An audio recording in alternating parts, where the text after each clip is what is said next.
And let's see if I can get another button going. Oh, what's going on here? Why is the world fighting me today? Okay.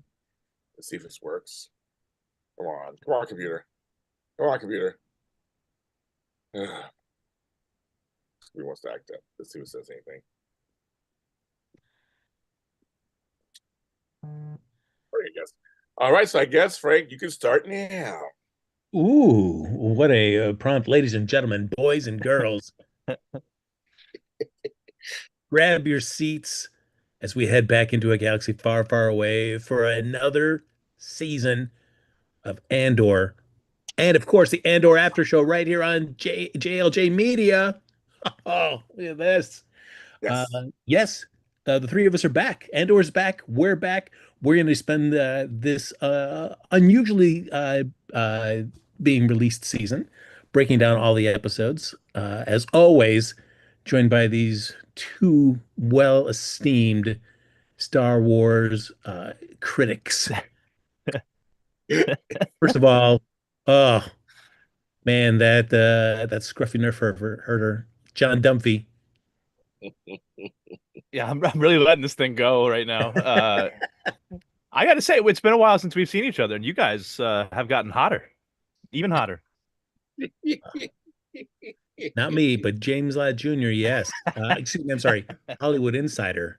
James Ladd. Yeah, exactly. Hi, you guys. Me and John saw each other in December, January. First of all, oh man, that scruffy nerf herder. I assume, All of a sudden. Yeah, It's I'm really letting this thing go right now. Wait a minute. Stop, computer. Stop. even the computer can't deny the hotness of John Dunphy. Had to The keep scruffy sharing it. nerf herder. Yes. Yeah. I assume that the first meeting of James and John was much Hey, like it's been a while since we've seen each other, and you guys. Oh my God. Having technical difficulties live on the air. My computer is like it's just doing what it wants to do on its own. It's not letting me. Okay, come on. it's sharing what it loves, and that's you and John. Was it one of those situations where time just slowed? Because I know your time together was brief, but I hope that the time slowing down made up for that. Hey, It was brief.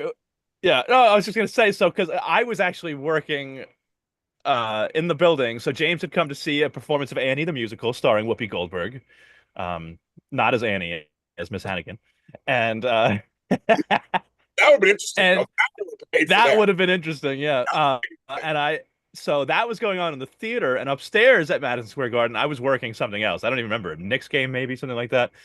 And so I had to run into the theater, saw James, we locked eyes, we embraced, and time did stop. It Time did. did stop for a time, and we took a picture together.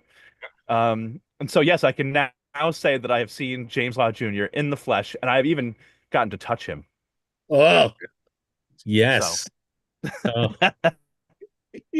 I love it. Pardon my ignorance on Madison Square Garden layout.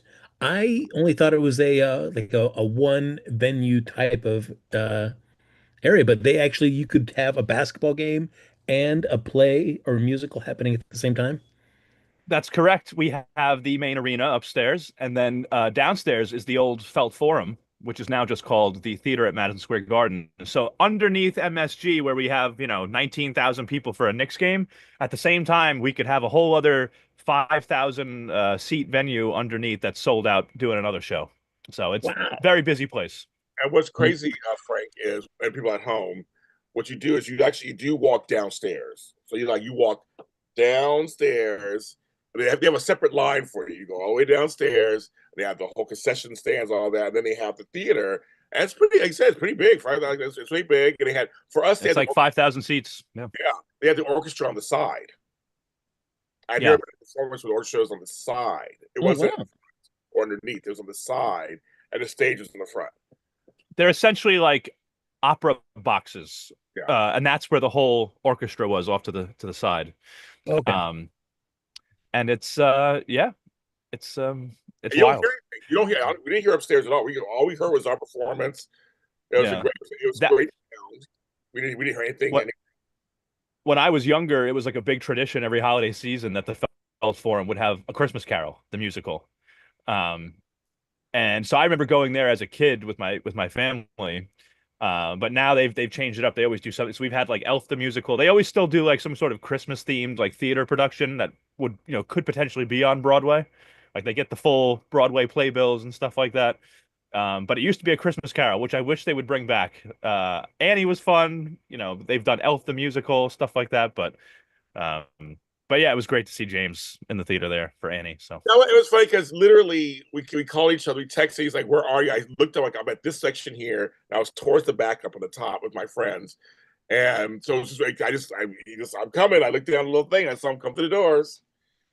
yeah, It was so crazy. You know what I mean? Because you get the both of you trusted in the Force, and we did. we did. We did. And it searched your feelings, and it brought you together.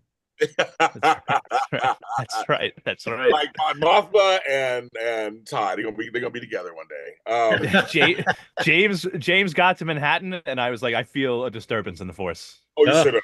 You should have completely. And my pants. Yeah, exactly.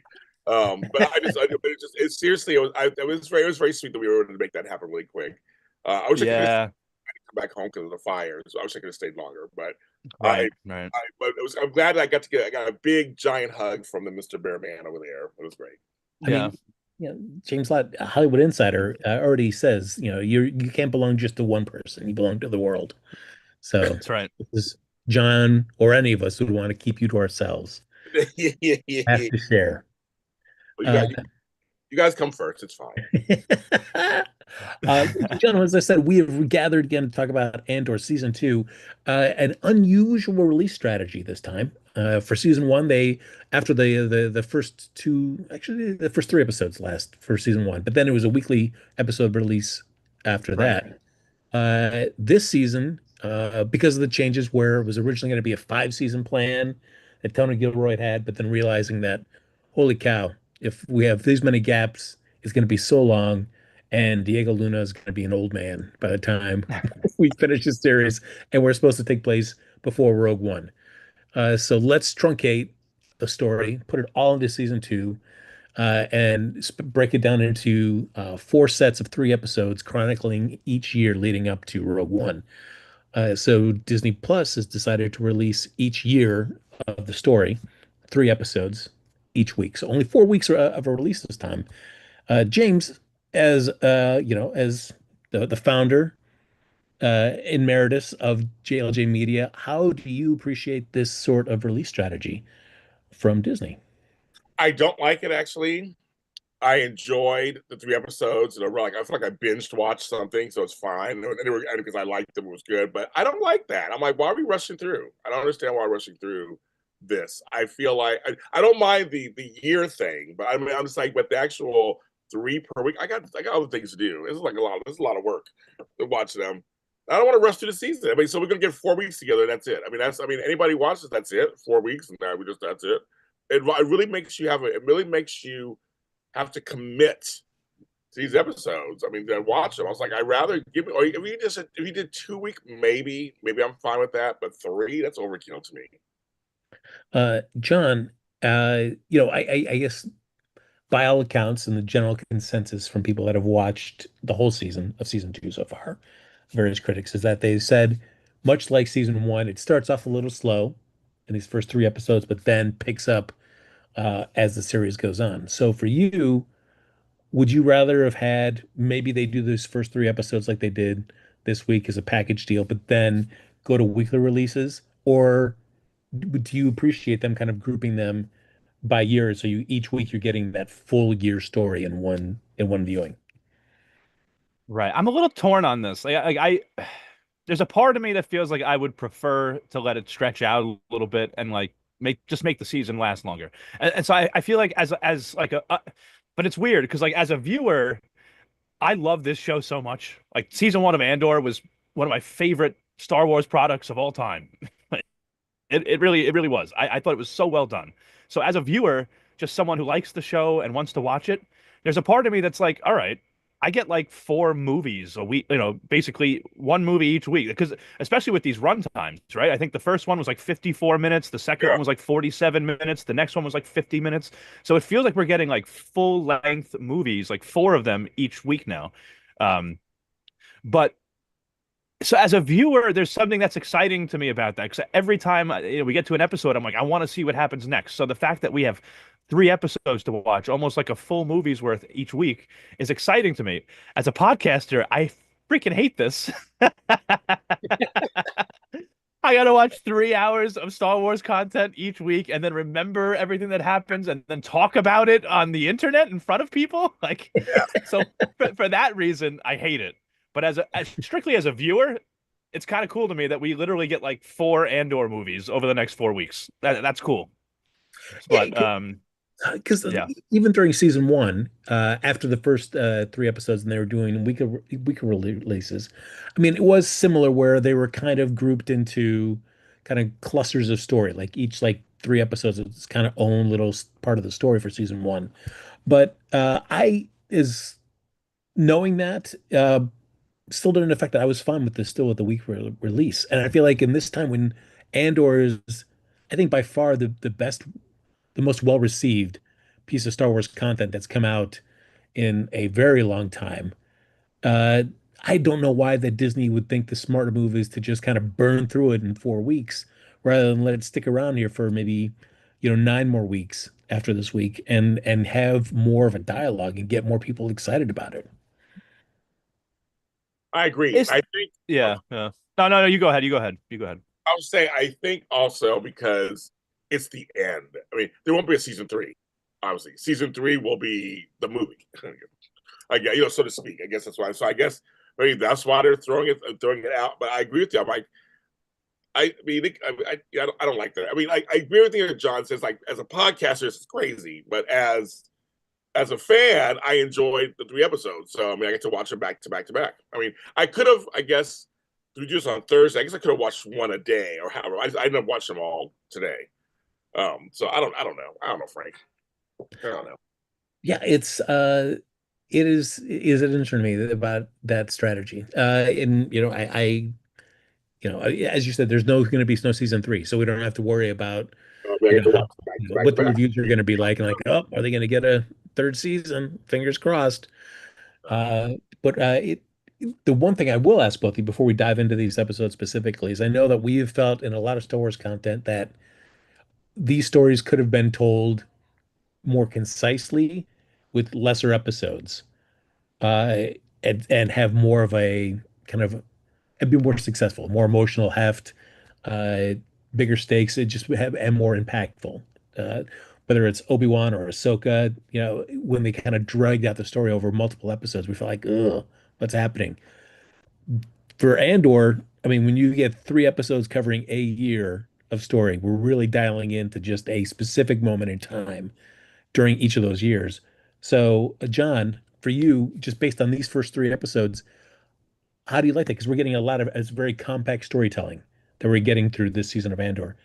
Based on this first 3 episodes, how do you feel that's going so far?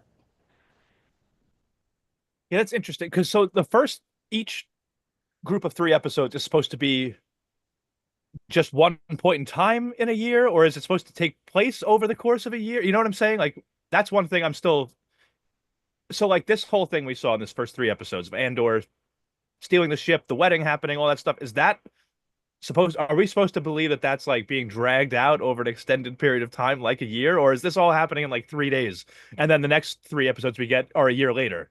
You know what I'm saying? Like is it or That's the way so it's I guess supposed I to be. guess yeah, I'm still so I guess they're just picking these very important moments from each year or something, and that's what they focus on in those 3 episodes. Hmm. Um,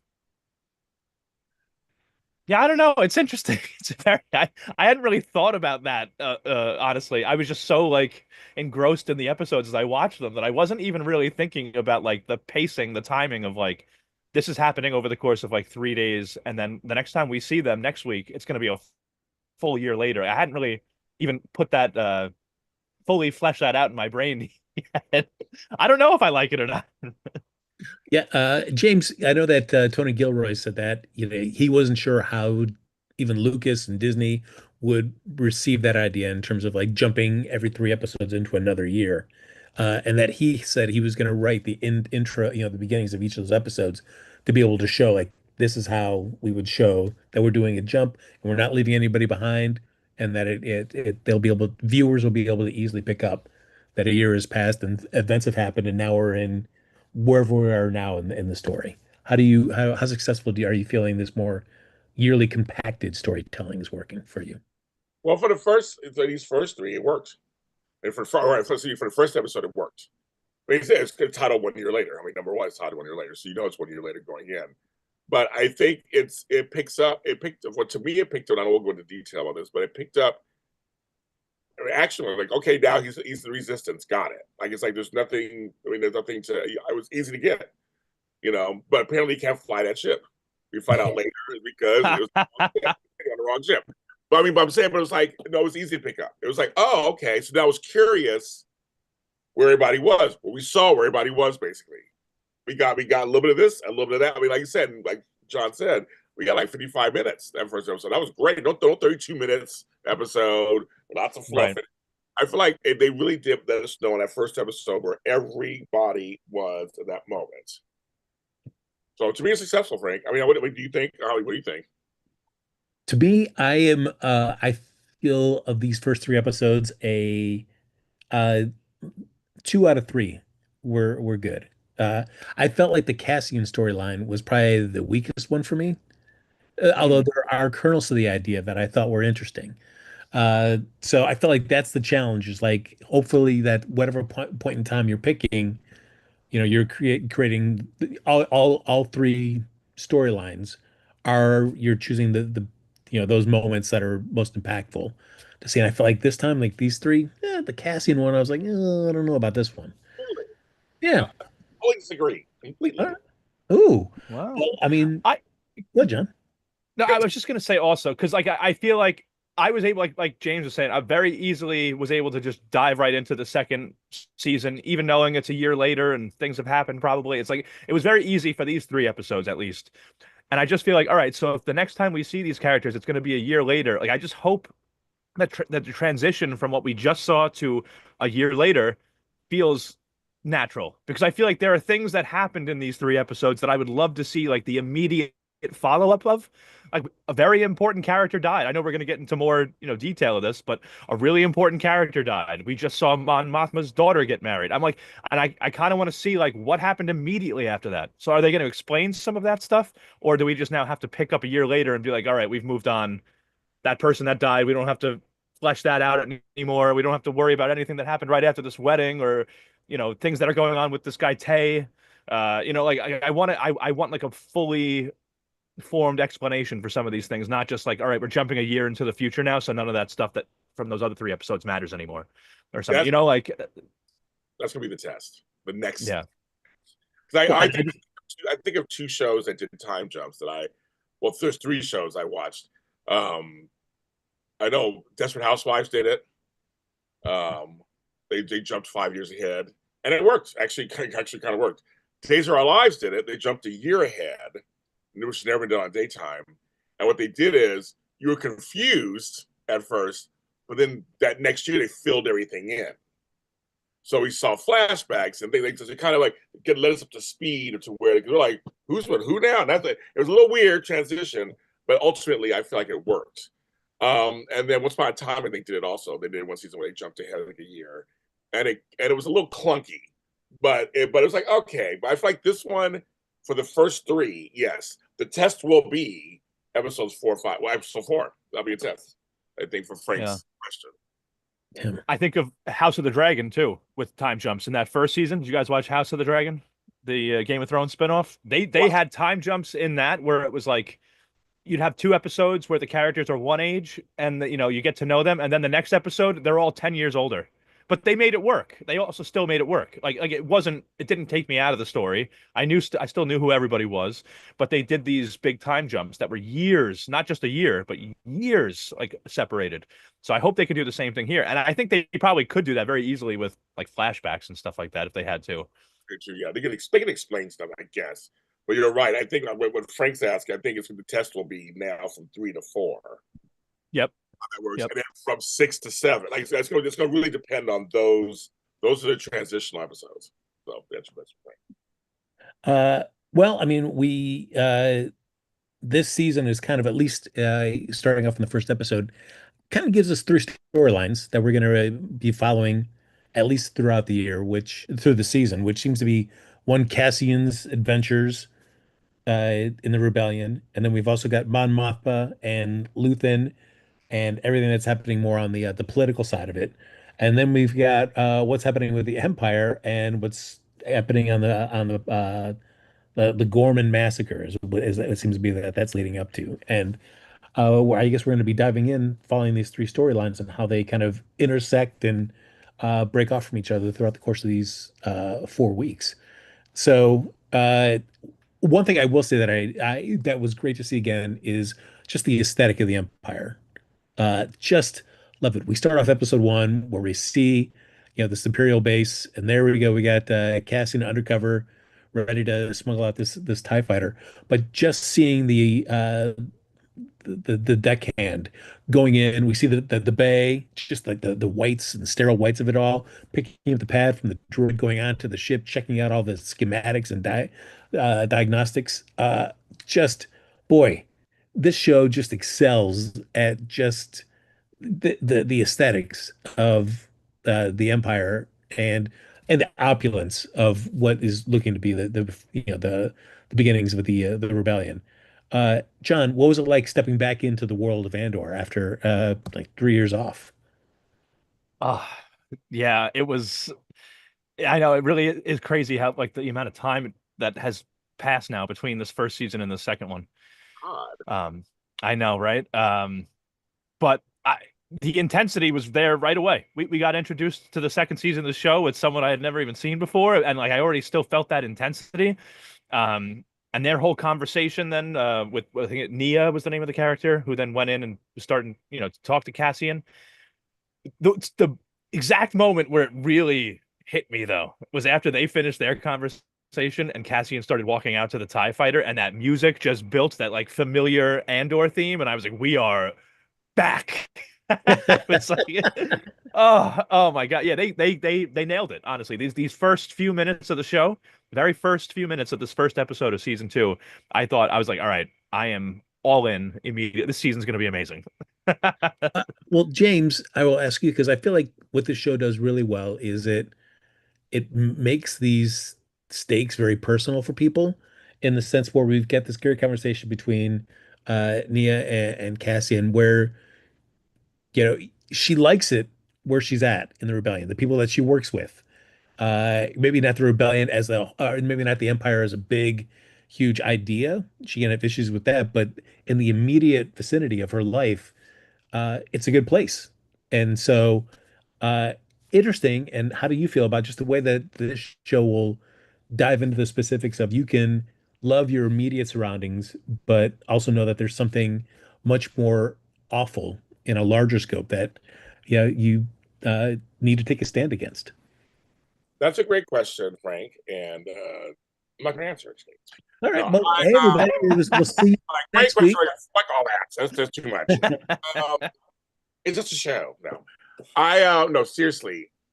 The first, I think it's 15, 20 minutes in the show, I was like, I love the show. As soon as I was reminded immediately. I didn't realize it was 3 years, but I forget we did all these other shows in between that. Like I was saying, if we hadn't seen each other in 3 years, it'd be kind of crazy. But I mean, we did other shows. But immediately, what you're talking about is how they juxtapose the intimate parts of this rebellion and of the universe mixed with the larger theme that's going on.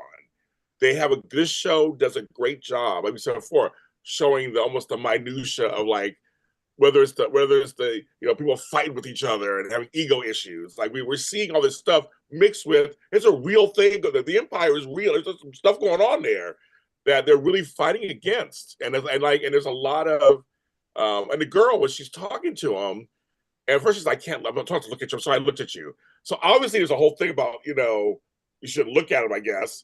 And she's helping him, and that talk was very, very personal. I mean, he was like, because you chose. He's like, you've chosen to do that. This is you've already made your choice by doing this. Like you're already in. You're in it. If I die, is it worth it? Of course, it's worth it. Like it's the whole thing. Like he's like, we see him now as a leader. You see Cassian now leading something, and I thought that was immediate. I kept saying the cinematography, like you mentioned, the designs, just the sets, the way they shoot. I mean, we'll get to more of that too. When the cameras come from behind and come in, or the one scene, I felt like a one take, but I know it probably wasn't. When my mouth was walking through, and she stops talking to this person, and she stops talking to so it's like this one hole, and then she goes up the stairs, and then her sister goes this way, and it was just like I was reminded how much this show really puts into the details. The devil's in the details, right? It's like they really do the details. I mean, like they really do. So that's something. So Frank, I agree with you completely on that. They show how it's very personal. And throughout these 3 episodes, we saw that in many ways. It's very personal what's going on, but yet we saw the larger. I mean, we'll talk that whole scene with the whole that so and the ads and all. It was hilarious, but I just say it's this show does both so well. I mean, the dialogue to me it was the dialogue. Like we're having dialogue it's like a drama series, like a real drama series. That's why people say it's like a real drama series. Like if you took away all the lifesavers, all that shit, it's like it's a drama series about stuff that's going on in our real life in America right now. I saw a lot of allegories these 3 episodes. 100%, 100%. I saw a bunch of stuff in there, Frank.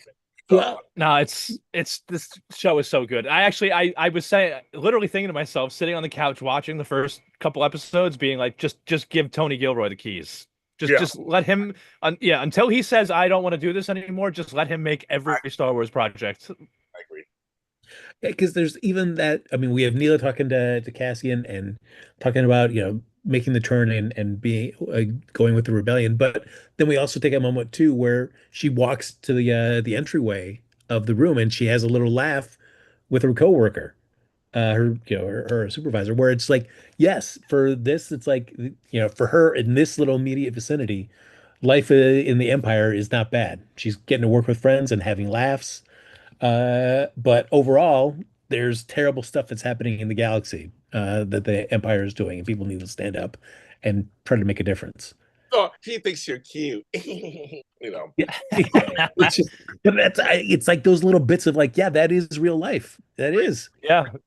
And it works out perfectly for their cover story too. It's I also just like it's been no secret. I've told you guys over and over again how much I love Star Wars Rebels, and I know it's an animated show, but it almost had that kind of feel to me here, and that's why I love what Tony Gilroy has done. It feels like he I don't know how much of a Star Wars fan he really is, but he knows what he's doing. Because I felt like this reminds me of times where we saw Ezra go in and be like he was this new pilot for the Empire that was just getting people out, like bringing them to the rebellion because the rebellion needed more pilots and stuff. And I'm like, this is giving me the same sort of vibe, but it's live action and it looks amazing and everybody's doing such a great job. Like, God, I can't say enough about this show, honestly. I agree. I totally agree.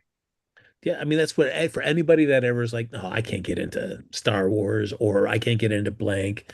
It's like, all this stuff that you see here is just the same kind of thing that you would see like Game of Thrones, but with more of a fantastical element, or House of Dragons. It's just like different trappings, but at the core of it is just great allegories, which is always makes for the best stories, I think. Yeah, I've actually told.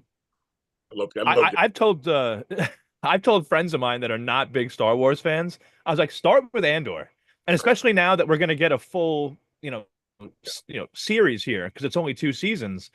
I feel like, how you always see how should you watch Star Wars? Do you start with the original trilogy and then go to the prequels, or do you start with the prequels and watch them 1 through 9? And I'm like, I might change that all up completely and tell people start watching Andor. Especially because this season is supposed to end right before the events of Rogue One, which leads right into the events of A New Hope. And it's like, if I start now, just as a personal viewer, if I decide I want to watch every bit of Star Wars content, I might actually start with Andor season one, go to season two, go to Rogue One, right into the original trilogy, and then back to the prequels.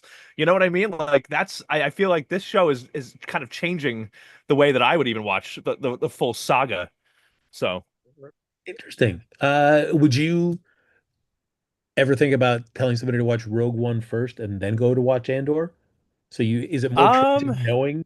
Is it more tragic for us knowing where Cassian's heading, or would it be more engaging for a whole new viewer not knowing the Rogue One story and just watching Andor first and then finding out what happens in Frank just brought something up that now, because I'm sorry, I'm just jumping real quick because I just think no, we have a go good ahead. point because when I went and saw Rogue One, we didn't know exactly what was going to happen, right? So when you all die, you're like, I literally, my mouth was on the going. Darth Vader shows up, which is my favorite, of course. When Daddy shows up, I was like, oh my god! And we saw the Darth Vader, not the cute and cuddly Darth Vader. He was like, and you're dead, and you're dead, and you're dead. Like, he was killing everybody. You're like, oh my god, in heaven, like that was kind of crazy. So I think if no one saw, I always tell people watch Andor first. And so because then they'll get used to Cassian, they get used to the people, then they'll watch the movie and they'll still get the effect on some level, but it might be Frank might be a deeper thing than we got. Because That's true. we see now, we know we know the ending of his story. We know it. So this kind of adds, so it's a weird, like I'm rooting for him, but we know he's going to die. You know, it was like, it's kind of like, it's a different kind of thing. But you have to. I would say I'll put on the record if no one watched Rogue One, and I'll say watch Andor first, and then watch Rogue One. I would do that. Because I felt like my issue, John, I don't know if you feel the same way about Rogue One, is that while I enjoyed Rogue One, I felt too much of it was, hey, we're getting this band together. Where it's like I'd rather would have been like we would have just joined them and they were already a unit and we were just following their adventure. That's the part that really just drags. I don't need to see them assembling the team. Just be the team already and let's just see what happens. So, one sense, having Andor, even if you're not seeing everybody that you're going to see in Rogue One, you're getting this chance where you're getting a lot of it. Like, hey, we're seeing a lot of the build up backstory of Cassian and everybody else in the rebellion kind of set up, and then we go into Rogue One, and then we get the new people who joined just for that movie. John, I don't have a good answer right now. I honestly don't know That's what I what we're would here prefer. for, John. This is what people are tuning in. I know, but these are things that I have not really thought about much before. But now I don't know because I think of like, all right, great question.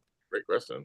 yeah, no, it is because it's like it kind of reminds me of like, all right, if you saw the prequels, you already know that Darth Vader is Luke's father, right?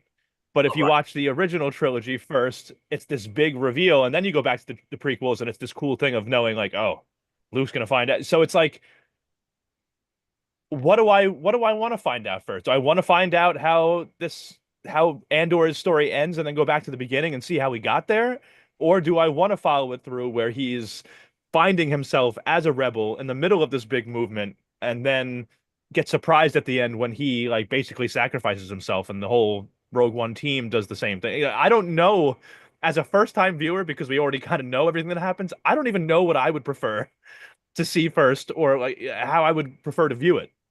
Well, it's funny that Frank brings this up because it's kind of like there have been shows out there where they start the season off with something, TV shows, and they go backwards.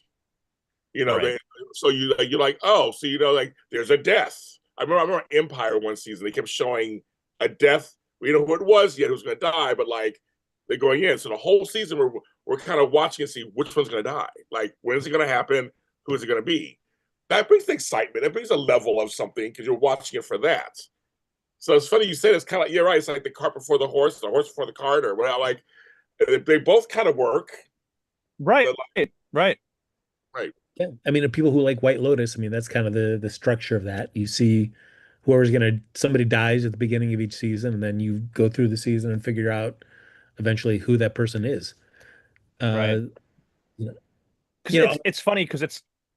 Oh, Good. sorry. No, I was just gonna say because like the show is called Andor too, so it's like if Right. you if you know his ending before you go into it, it's like okay, like like there's a part of me that feels like maybe the movie is the smart thing to watch first and then go into the series because like if you watch it before the movie, it's like all right, well you don't really know Andor's end, but the show is called Andor, so you know he's not gonna die. Yeah. Right? So it's like maybe watch the movie first, see how he dies, and then now we get 2 seasons of like what happened before that? What brought him to this point? Uh, how did he get here? Like there's a part of me that sees a lot of value in watching it that way because it's like, all right, if I'm watching Andor and I don't really know how his story ends, like his mom died, there's only one other person with the name Andor. Right. He's probably not going to die in this show, so like it almost kind of spoils it before you even get to see the movie. It's like I don't know. I have not watched Rogue One in its entirety since I saw it in the theater that first when it came out. And so like watching the show, it does make me like, oh man, I should just watch Rogue One now. I just want to go and watch it. Yet I still haven't pulled the trigger on rewatching it. So I don't know if I'll end up just waiting until we're done covering this season and then go watching uh you know Rogue One and having a good cry. I have an idea. I'll say it out here. Do you want to do a review of Rogue One after the season's over? We all watch it. Hell yeah. Okay, Hell yeah. that's what we'll do. See, this is why Hollywood insider and content creator extraordinaire James Lott Jr. knows. And we'll do it for this show. It's Andor Yeah, related. It's that's Andor-esque. right. So we'll do it for this show. Like, give us a chance to be together one more time to the next thing. But yeah, we'll do what we're watching. I have the DVD, so I've watched it like 3 or 4 times. And we Yeah. do it shirtless. Yes. Yes. All right. You want to do a horror film? Sure. Well, maybe you want to see some Yeah. hills and belly tops. You'll see. Forget about no shirt, no shoes, no service. This in here, it's shirt, shoes, no service. Well, look at this. So now I don't have to have my heart breaking for the next 4 weeks, knowing that our time is going to be rapidly diminished. We're gonna watch Rogue. We're gonna rewatch Rogue One and talk about it, and actually and talk about it with this. All our minds may be changed. All our minds will be like, oh my god. What else? I Um, believe me, I've already thought about the fact that I will be binging season 1, season 2, right into Rogue One once everything is released. So I do it too. I might actually do it too, just to get a context. I might do it too. So mm. Yeah, and I know we're kind of straying into stuff that we'll talk about more in Rogue One, but I think overall, what I think I enjoy most about Rogue One in the entirety of the Star Wars kind of stuff is that it's a tragedy, even though, something good kind of comes out by the end of it, but it's for the people immediately involved, it is a tragedy. So, and I just feel like that's something that you don't really see too much in the Star Wars universe. I mean, and it plays true to everything that has been established in A New Hope about how they got the plans, that you knew it was a mission that required a lot of sacrifice from the people involved. So seeing that yeah. story told, you're like, yes, I mean that not everything turns out great all the time for the good guys. yeah, So in addition to Cassian, he takes the mission is to steal this. It looks like a prototype TIE fighter. Certainly, the interior of it is a lot different than anything that we've seen. Not that we spend tons of time inside TIE fighters, but at least when we see the close-up shots of pilots in there, a little bit of an unusual, yeah, a little bit of a different cockpit to what we've seen in other TIE fighters. This TIE fighter was so sick. Oh my God. Such a cool ship. My God. Like I know they're the bad guys, but they got some really cool, really cool ships. I like, All right, and I know we love our X-Wings, but yeah, man, But I have to admit, like when you're talking about TIE fighters, like the standard TIE fighters are cool, but there's just something about like these kind of interceptor versions of the TIE fighters where they've got the wings get the more extended point to them that I always thought was like, wait, what a way to make a TIE fighter, which is already a cool ship, look even cooler. yeah. And this almost made me wonder too, because I know I'm bringing up Star Wars Rebels again. I do that all the time, but a main focal point of that show is that Thrawn Grand Admiral Thrawn is building these like new this new type of TIE fighter, and it's like this huge secret mission. And I'm like, there was a part of me thinking like, is this one of those? I don't think it was, but again, I like how they're like kind of bringing in these experiments that the Empire is doing, and like we've seen this before in other shows, and that's why I think Tony Gilroy is great. The one thing that was interesting is that Cassian, his mission is to steal this ship, and yet he realizes that wow, he was not briefed at all on how Yeah. to fly this ship, and it ends up being way more complicated than he imagined. Which I have to admit, like I kind of agree with him. I mean, like sitting there, it's got like the one. I guess the controls that pop up. One is like the rings that you slide your left arm into, and then Which seem the to be right. like the weapons. Yeah. But it just seems like interesting that I mean, like, why the rings? What were the rings doing? Like bracing your arm somehow? I don't know. And then you've got the right hand is just like a dial that you're kind of just spinning up and down. Yeah. I just love that. Very, very Okay. weird design. I just love that it was again showing us realistically. In most movies, you jump into any fighter of any sort, you know how to drive it. Like it's completely like Right. it's real life. Like he's like, oh, this thing is not working the way he thought it was going to work. Him crashing and bouncing everywhere was hilarious. I thought it was action packed. It was like, is he gonna get out of here? Like what the he's like, and they're coming after him. Like I thought it was hilarious because we never see that. Usually someone jumps in and they're not they have a little quick moment where what do I do? And they figure it out really fast. This one took a little Right. this one took a few minutes of bumps and bruises to get him out of there. I loved it. Well, I feel Yeah. like this really sets up, and especially Cassian's storyline in this first three episodes, is that while like the rebellion is still in its infancy, and so they don't have everything nailed down exactly. There's information that, doesn't get accurately conveyed, or people don't think to be thorough enough to do all the research necessary on what kind of starship this is that he's stealing. Or, as we see later in these episodes, when Cassian ends up on that planet, that there are other pockets of other people of the rebellion that don't know each other and the other people in different pockets. Like it is so fragmented because it is so, still so young that, these are the pitfalls, I think, of like being in the infancy of a rebellion. James, could you just feel kind of like, yeah, this rebellion is not operating as well as it could be if they want to actually take down this empire? I love it. I love it. That's the whole point. It's like see the thing about Rogue One that I did enjoy, that I know you didn't, was of them assembling the team. I Oh. want to see how people came from and how they got there. I know Frank's like, Frank's all, get to the point. Get to the point.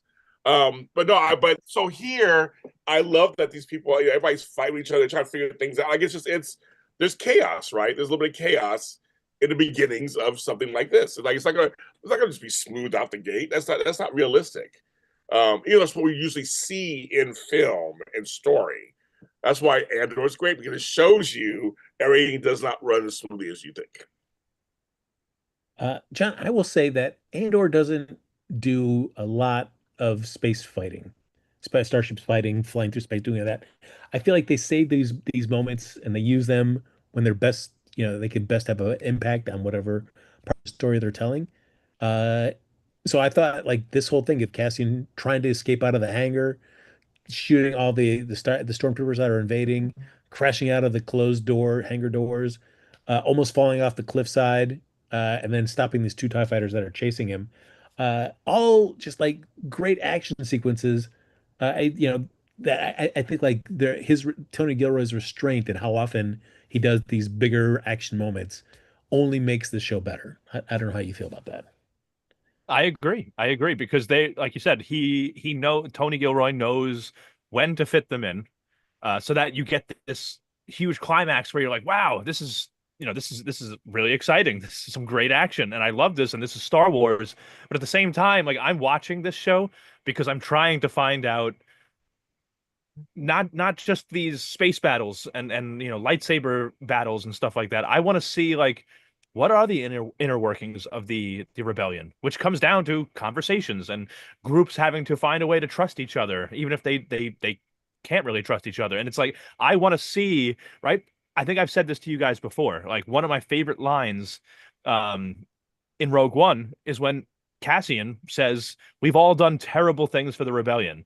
And it's like we've always thought of, right, whether it was in the original trilogy, um, or any other Star Wars media that shows like this rebellion that fought against the Empire. We think of this rebellion as being just this perfect, pure, super moral like organization. It's like no, like they had to kill people. They had to do some really not so great things to fight back against this empire.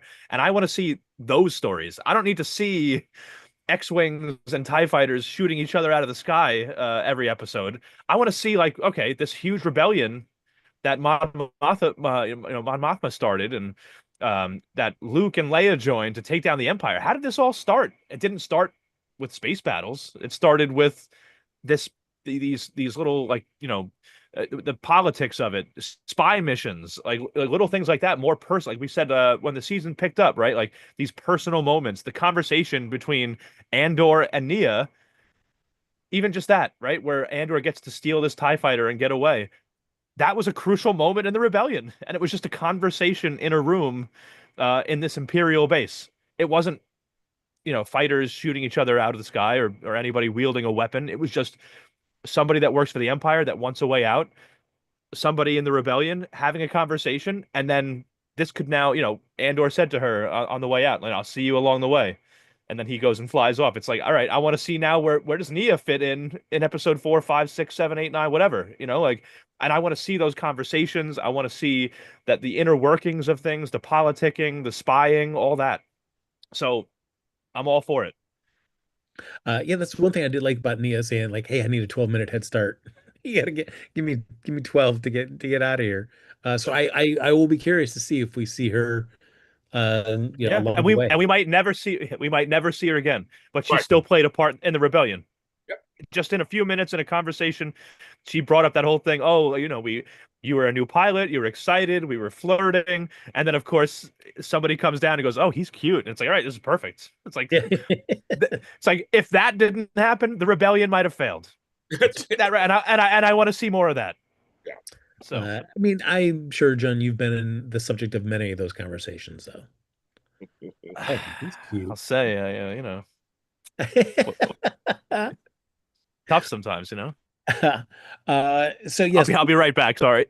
Uh, Hey. oh, yeah, Oh, there okay. you go. Yes. He was, he needs a moment. He's too overwhelmed by this By the love. upbringing. Yeah. Yes. What's going on? Okay. Well, Frank. So we do see Cassian as he escapes handily from the Empire, and then he's going to go range. He's got to go drop off the ship. The idea is like, hey, I'm going to another planet, drop things off. Another guy's going to take this ship, and then to wherever its next location is. But of course, things do not go as smoothly as that. Not when it comes to this rebellion. Turns out there are some, I guess, other kind of faction of rebellion squatters that I have thought, been dropped off. thought of you this whole, all these scenes. I thought of you, Frank. Actually, Oh, in the sense of that, this must be driving me crazy. that's, Yes, that was correct. 10 years, and I think I can sometimes I could go. I'm like, I just all those scenes. I mean, for me, it kind of grated a little bit too. But I'm like, it went again. It's showing us a little bit of how things don't run smoothly. There's egos in the way and stuff. But I thought besides you could, but I just thought of you the whole time when those scenes popped up. Yes. That it's the difference of like our compacted storytelling as opposed to if we had a whole season. Like if Yes. where in the sense where it's like Cassian is like winning these people over and uniting them together to join like as like a unit, but like we don't the way that this season is structured, this is just a moment in time that we're in. And so we don't have time to see Cassian, you Nope. know, smooth these things over and kind of unite these people. It Nope. is we just see these people who already have tension amongst them just completely unravel uh once Cassian gets introduced into the mix, where it's Yep. like, oh yeah, well he's dressed as an Imperial pilot. Clearly, he can't be somebody for the rebellion. He's got to be a somebody that's working for the Empire. We got to kill him. No, he's the only one that knows how to pilot the ship, and we don't even know if the people who dropped our sauce are even coming back to grab us. The I could not be done with this story fast enough. Could And it went not. It went on 2 episodes. Oh man. It's gone a little too long for Frank. So I think it's gone on a little too long. It went on for 2 episodes. I know you were happy when he finally broke up. We'll get to that in a second, but I went on for 2 episodes. Yes. Happiest moment for me is when those two main guys from each of the factions got eaten by that giant kind of rhino type beast. Yes. Yes, chomp chomp.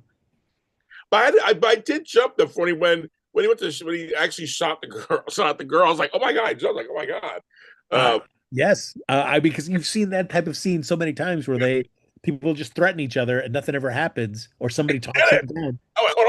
I just jumped on. Oh my god, he did. Crazy. You're right. We never see that. But no, when they introduce them, that he gets captured and the whole thing.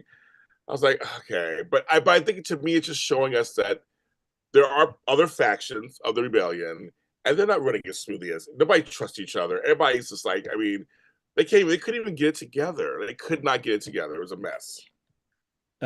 John, on a scale of terrible to really terrible, how much did you not like the rebellion faction that Cassian finds on this planet that he's trying to transfer his TIE fighter? It wasn't my favorite. It wasn't my favorite. They were definitely like just stupid and annoying. I think it did its job. The amount of time that they have to tell this story, like I think it did its job to sort of just illustrate how dysfunctional and disconnected this rebellion currently is and how they're trying to like sort of like bring it all together. It probably went on a little bit longer than it needed to. But I don't know. There were certain things about it that I thought were funny. I hope Porco's okay, by the way. Um, and actually, it's funny. One of those main guys, I think his name is Gertis or something. He was the one with the beard and the long hair. Yes. That's Tony Gilroy's son, Sam Gilroy. Oh. Okay. Who's been in some other things, but I was like, he looks familiar, and I looked it up. That's Tony Gilroy's son. So yeah, well, and he got eaten, which was exciting for him. He got eaten. Yeah, he got eaten. I mean, James, I feel like this at least does a good job because we do see this juxtaposed against the Empire storyline for these first 3 episodes, where they are trying to kind of, at least in the initial episode, kind of formulate the Gamoran, their approach to what the Gamorrean was going to be the Gamorrean massacre, where you see them all calmly, coolly, of similar mindset, how they're going to end up just destroying this planet that they need to harvest these materials from, as opposed to the rebellion. Right now, we can't even get people to agree on anything and stay together and keep their heads cool. Who's in charge? They couldn't agree. It was like Maya wanted me in charge, so she wanted me in charge, right? They couldn't even agree on that. I mean, that's how dysfunctional we were. And you're right. The whole thing. Again, the dialogue is so, folks. You have to listen to the dialogue. It's so good. She was like, "You were not here. There's no notes being taken. There's no. You were not here. I don't care." It's like you can't. Your colleagues. You're not here for your colleagues. Like the way he did the whole thing. The guy was kind of like talking, and I love that we see our girl Deidre. And homegirl, she has no lines that whole sequence, right? But she said a lot with her face. Yeah, the actress is like, it plays until later when the guy walks over, the director walks over, and is like, "You were quiet the whole time." So I think it's like, yeah, hey, nothing. She always was very mouthy last year. She was mouthy. So I just thought you're right. It's like this group of ragtag, jungle people can get together, but the empire is moving on, folks. It's doing what it's going to do. So I like that. I agree with you, Frank. It showed both sides of the organized and the unorganized.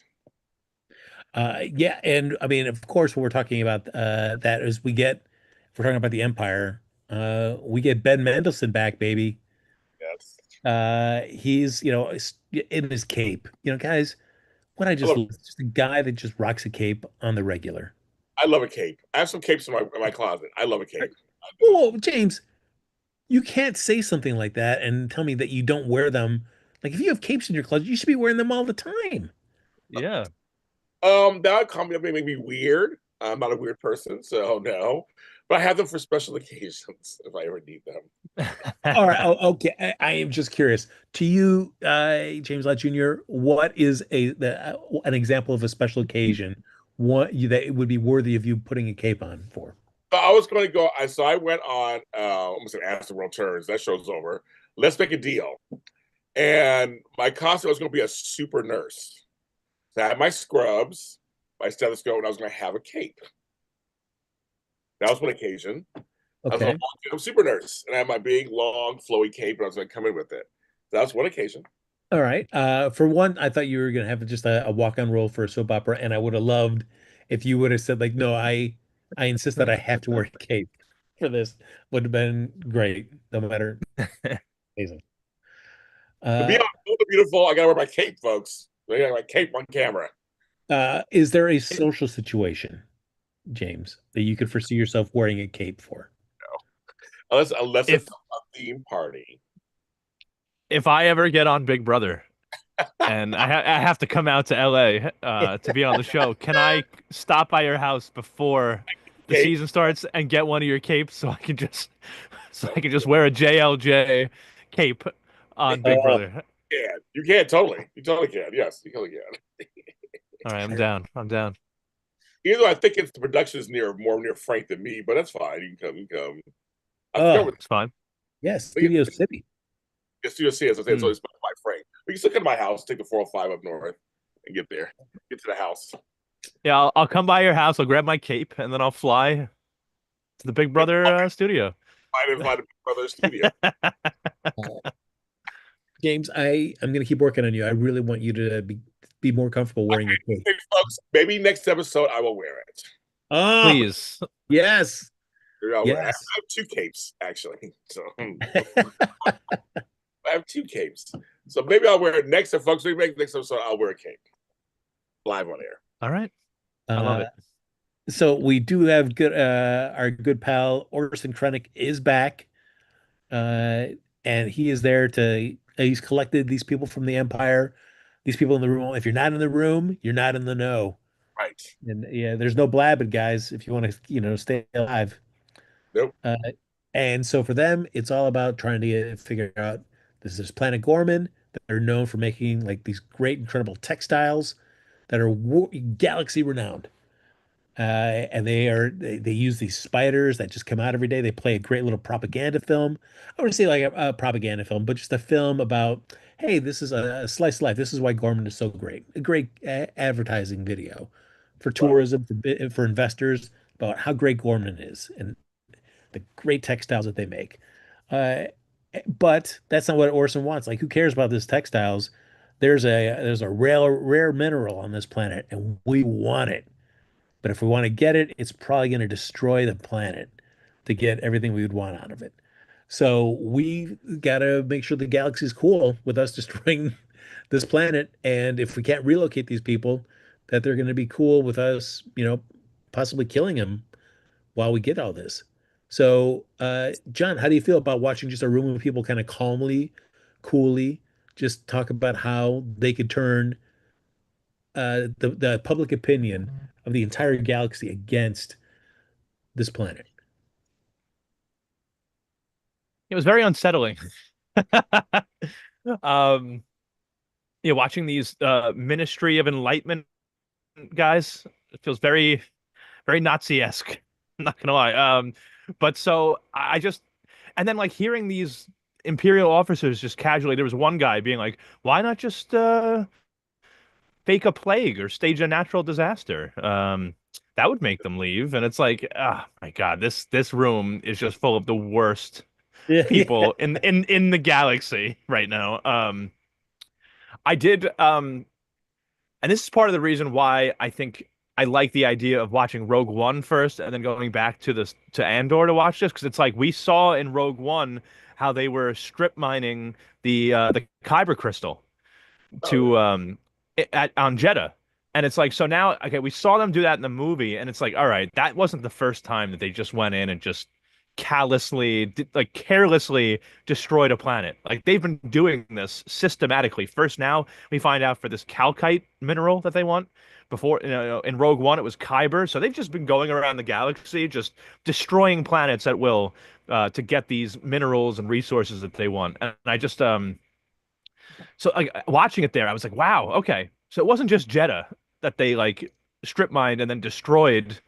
It's they've been doing this, and like, for a while, for years, and it's so I don't know. This whole scene, it was just very ominous and unsettling, and I thought very well done.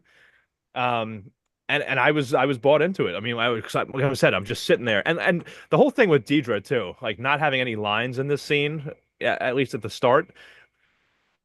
This is the first time we're seeing her since the whole thing on Ferrix, right? Where she was like about to be ripped apart by these, rebels, protesters, whatever, at Marva's funeral, and Cyril saved her. And it's like now we're seeing her for the first time, and it's like we don't know what life has been like for her. Like, was she punished for her failure on Ferrix because Andor got away and things like all hell broke loose?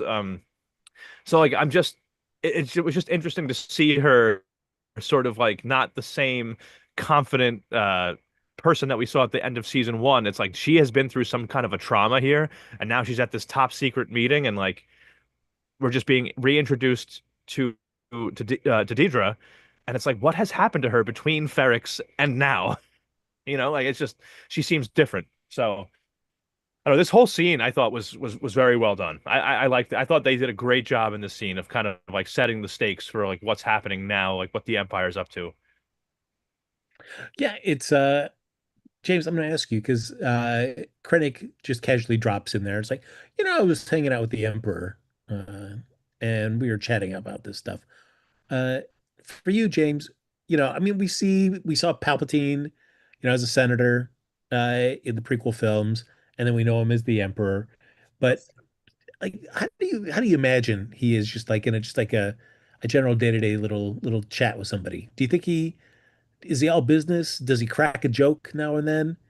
Is he, super stuffy? I don't think Palpatine cracks jokes. Here's the thing. I think. I mean, I wish we could see him actually. Kind of funny, little cameo. Gonna be fun. Like this little cameo, it's like young Palpatine. That's a good question. I don't know how I never thought about it. I never thought about an early stage of him. He's probably stuffy. He's probably. I see him being stuffy and being self righteous and thinking, this is a big deal, and he's in it. He's in it to win it. I pictured that kind of Palpatine. All right. Yeah, I just say, I want a guy that, like, will make fun of somebody, somebody what they ate at work that day. They came into the office and they That's not him. He would be the guy that somebody writes their name on their lunch and puts it in the workroom fridge, and then he eats it. That's right. That's him. I want to see. I honestly, I would be fine with seeing both the Emperor and Vader, but not like in person, just through like holograms. Like the Emperor has been mentioned, Vader hasn't, but like if we're gonna see them, I'd be okay with like Krennic getting a communication from the Emperor in a hologram or from Vader in a hologram. But I don't know if I necessarily want to see the Emperor like in the flesh or Vader in his, robo suit. Um, I mean, well, and we have to see. Like, if it was done in the right way, I might have a different opinion. But I feel like I don't know necessarily if I want them to be like super involved in this. Like, maybe some hologram messages, that's fine. But I don't know if I want anything more than that at this point. Yeah, it was interesting, like even like, and I don't know if this is because of how it was received in Rogue One, but like even Tarkin is name checked, where Krennic says, "Oh yeah, Governor Tarkin will get the Emperor will fill them in, when the moment is right, when he Yeah, need to know." So there, for one, that plays for me, it's like even the Emperor is just keeping things in his own way compartmentalized, uh, but with more of an iron hand rule in the Empire, as opposed to yeah, being a fractured kind of compartmentalization that the rebellion has. yeah. But then also, who knows? I don't know. Like, yeah, because I feel like the reception was mixed on like the CGI Tarkin that we saw in Rogue One. So, True, like, true. I don't know how much you want to invite having that character be a presence on your show. I didn't have a problem with like the Tarkin CGI reveal in Rogue One personally, just because like there was such a shock factor there that I was like, oh my God, we're seeing Tarkin again. I Like agree. after all these years, we're seeing Tarkin. But Right. at the same time, it's like, all right, I don't need to see another CGI Tarkin in this. The name drop for me is enough that I'm like, oh my God, they said Tarkin. Oh my God, they said the Emperor. Like that, even that's enough to get me excited. I don't know if we necessarily need to um bring, roll the Emperor out in the flesh or any of these characters in the flesh. The name drops, some hologram messages. That's enough for me to stay excited about these characters. And I also feel like at the end of the day, like this particular story, while they're very important to it, it's not really about them to me. It's Right. about Krennic and Deidre and Cyril and Andor and all these other characters. Like it's their story. So like of course we're talking about the rebellion and the Empire. So Vader, the Emperor, all these people are involved, but like it's not really their story to me. But Where's that whole thing of having them off camera? The spirit is there as to the right, the feeling, the vibe. yeah, yeah. Kind of fun to see a little, maybe a little. I say cameo. I don't need them being on the show, but like maybe a little cameo. Yeah, and I wouldn't hate that. Like if they can work it in it's good, it fits well. Like I'm all for it. But like I guess just based on what we've seen so far, I don't need more than just some name drops and some holograms maybe. But it, I will never complain about seeing Darth Vader or the Emperor or anybody like that if they want to go that way. So You want somebody to come like Deidre come into a room and talk to Krennic, and on the opposite side of the room you see a door closing and you're seeing Vader, just partial Vader as the door is closing. right. I like that. I like that. I'll take it. No, seriously, I like that. But Yeah, I like that too. I like that a lot. I'm watching a show called The Residents. And it's on Netflix. It's huge right now. And I've Kylie seen it Minogue, all. what? I've seen it all. Yes. So six. But the first couple episodes, you see Kylie Minogue as they shoot by go somewhere else. Like she's on the stage. You don't even show her talking until like episode 3 or 4. Like she's not even, but they show her to go, and then we're going this way, and you see her on the stage dancing, and she's going, and they hear her music. But for episodes, you don't even talk to her. I like that, Frank. I like the idea. Like, yeah, I like it too. Yeah. Vader goes this way, or Palpatine goes that. Like, I'll take that. Right. It's like Vader just finished a conversation with Krennic Yeah. and walked away, and we don't actually get to see or hear the conversation, but we just know that they're Yes. walking in the same walking and talking in the same circles. Yeah. I like Also, by the way, I just worked 2 Kylie Minogue concerts recently at that. MSG. Oh, They were very fun. They were very fun shows. great. She's fantastic. I've seen her live before. She's great. I've seen her Yeah. twice. I would never imagine too that she was as old as she actually is. She She's looks and seems much younger than she is. She's like okay, 60 something, I right? just want to state that she's my age. So when he says not that old, I because John's younger than me. I was going to say she's my age. So yes, she's at 56 years old. Yes, we're holding down. John, are you saying you can't get her out of your head? Oh, Honestly, she looked fucking fantastic. Yeah, no, she really did. And you know what?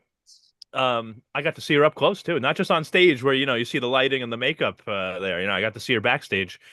She looks fantastic. And Australian. yeah, I love an Australian accent. So How good of a kisser was she, John? I would put her at the higher end of the scale of the women I haven't kissed. That's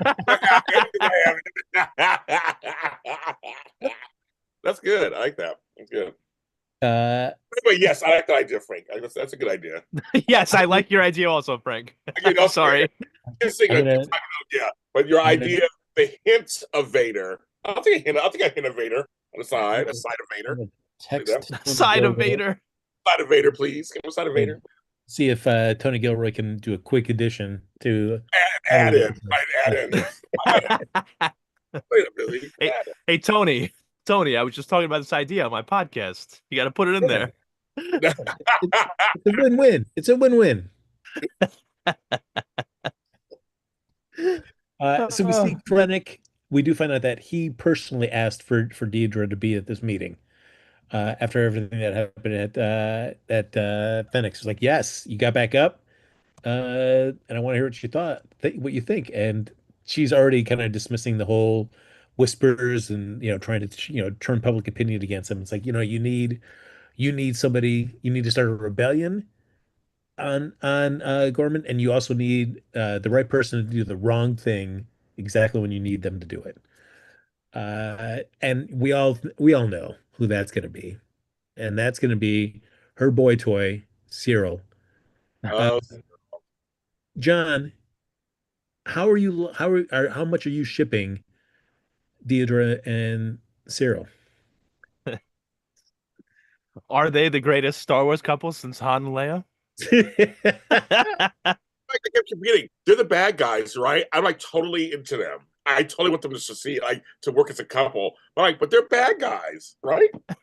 Right. I'm confused, Frank. I'm totally confused. I don't know, like James, like how are either of you guys seeing this relationship? Like, do you think there's any like, is it like we've talked about, or I know I've talked about before? It's like two people who have gone through an extreme situation are together, and that's the thing that kind of carries them in their relationship, not necessarily like a deeper level of love or attraction or enjoyment of this other person, but they're just this shared moment that kind of creates it. Do either of you see the relationships based on that, or do you think there is actually some sort of love and genuine feelings and attachment between these two? So, John, Frank is dead inside. So that's why you asked this question. Because I see love. I don't know what you're seeing, Frank. I think they love each other. But the way he smiled when she was like, "We're not postponing again," he had a little smile. How she stuck up for him in episode 3. That she stuck up for him. There is love there, right, John? There's love there. I agree. I think that Cyril has a lot more love for her. And but she did stick up for him, like you said. But I feel like I don't know, it's funny. This is another one of those things that I'm like, I want like a flashback or something. Because the last time we saw them together, he had saved her, and like her only response was, I should say thank you. Right. And now all of a sudden they're together and living together. And I'm kind of like, I kind of want to see like what was their first date like? Like how did Yeah. this really build to how it's gotten where they're now living together, like and I don't know. It's a very interesting relationship here. I do think that I think that they're two also just very like awkward people that probably don't have much experience with like real human relationships and contact. And so they're an interesting couple to me for sure. I do think there's some love there, but it's just cloaked in awkwardness and just very weird, two weird people. They are two weird people, totally awkward. That's why they love each other. And that's what makes them compatible. Yeah, that's what makes them compatible. Exactly. And I mean, you could say that, well, because like Cyril lived with this very just kind of overbearing mother. Yet we learned from Deidre that yeah, her parents were killed. She never knew them. She was raised, just by the Empire, essentially. So, Right. so we see what happens when you're raised by a mother, and we're seeing what happens when you're raised just without a mother, by like a system. And both have their own kind of awkwardness to them. So Mm. yeah, I guess these two are two types of awkward that taste great together. Yes. Exactly. I like that. I'm like, but they're bad guys, right? They're working for the bad people. So I'm like, why am I rooting for them? Yeah. Yeah, I mean, I will be curious to see like how much more interpersonal stuff we get into the relationship. We just get just enough of it right now. They're like, okay, yeah, they're together, but we don't really dive into like a lot of just humdrum kind of really kind of just minutia of their day-to-day life, which may be fine. But we also get the everybody's favorite character, as mentioned. Cyril's mom is coming by to visit, Mhm. and boy, Edie. She did disappoint. She did not disappoint. I love it. she did not. Holy cow! Just what an overbearing lady. Yeah. Ooh. I mean, where's that blue milk? That's all I got now. Where's the blue milk? Where's that cereal he ate at home? Cereal and blue milk. Where is it? But also, I want to ask either of you is like just in terms of just like how long this lasted, is that Cyril at one point finally gets up, he says, "I just need to step out for a minute." And when we cut back to him, it's like I couldn't tell if he had fallen asleep on his bed or he was just kind of just laying there for a little bit. Just laying there. He was just like exasperated. He was just like defeated. The way he was In like, the fetal position. he has almost in fetal position. It was just like, oh my god. He's like, okay. I love that whole. I know I thought that whole sequence was just the bomb diggity. It was a lesson in just three great actors coming together around a table, and you felt all the dynamics. You felt them. You Yeah. felt all the dynamics, and it was just like that. And when I told you off camera, I go when I said, "Oh, they're having dinner with the mother," I'm like, "Oh my god!" The way they shot it, where all of a sudden you hear her, and he's just standing there waiting, and she comes around the. I love all of that. I love all of that. And the way she talked to her after he walked out, Mm. and Yeah. homegirl, I said, "I'm not done." And she kept going, and homegirl, I think mother kind of respected that a little bit. Oh, I think she did, and was just like, "Oh, I'm sure he'll come to you twice. He'll call you. He'll visit you twice a week. Call you." I was like, "I'll make sure all that happens." But you gotta say something. Basically, you gotta say something nice, bitch. That's basically what she was saying. yeah. Yeah.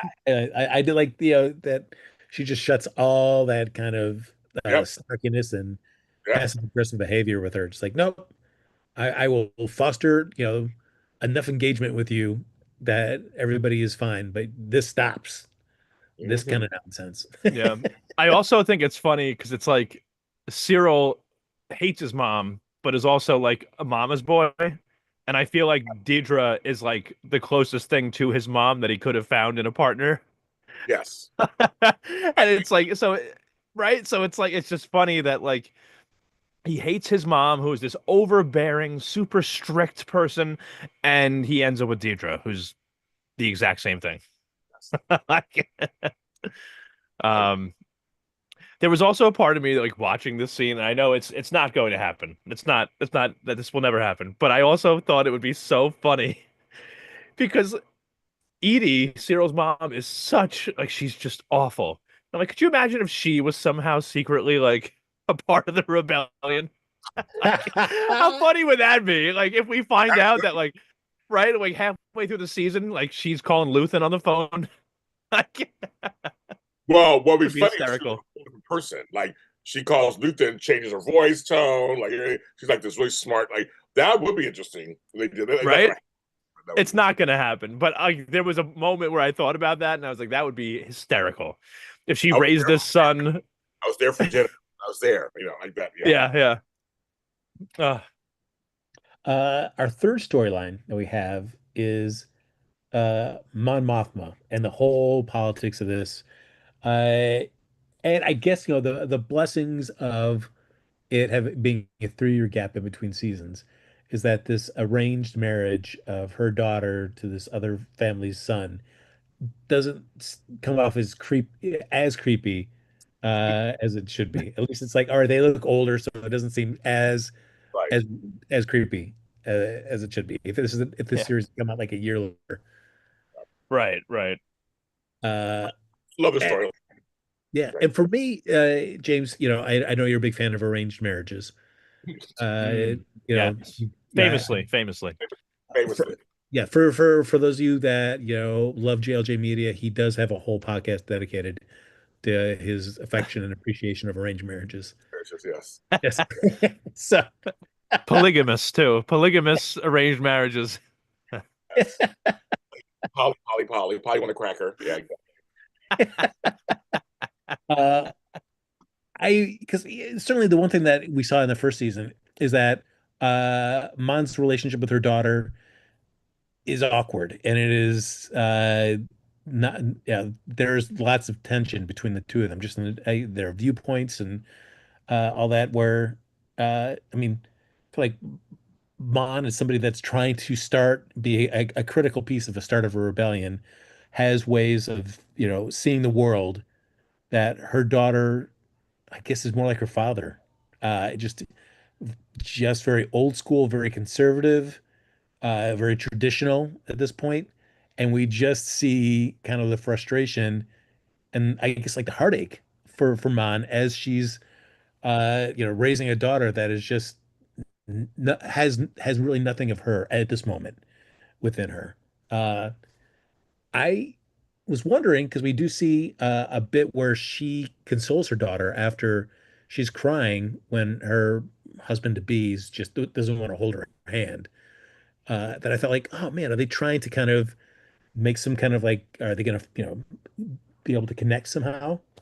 And that is soon shot down. Uh, Yeah. how are you enjoying Mon's relationship with her daughter? Okay, so go ahead. I like every aspect of the story, period. So of her story. So we're going with this. I'm something this through line. Okay.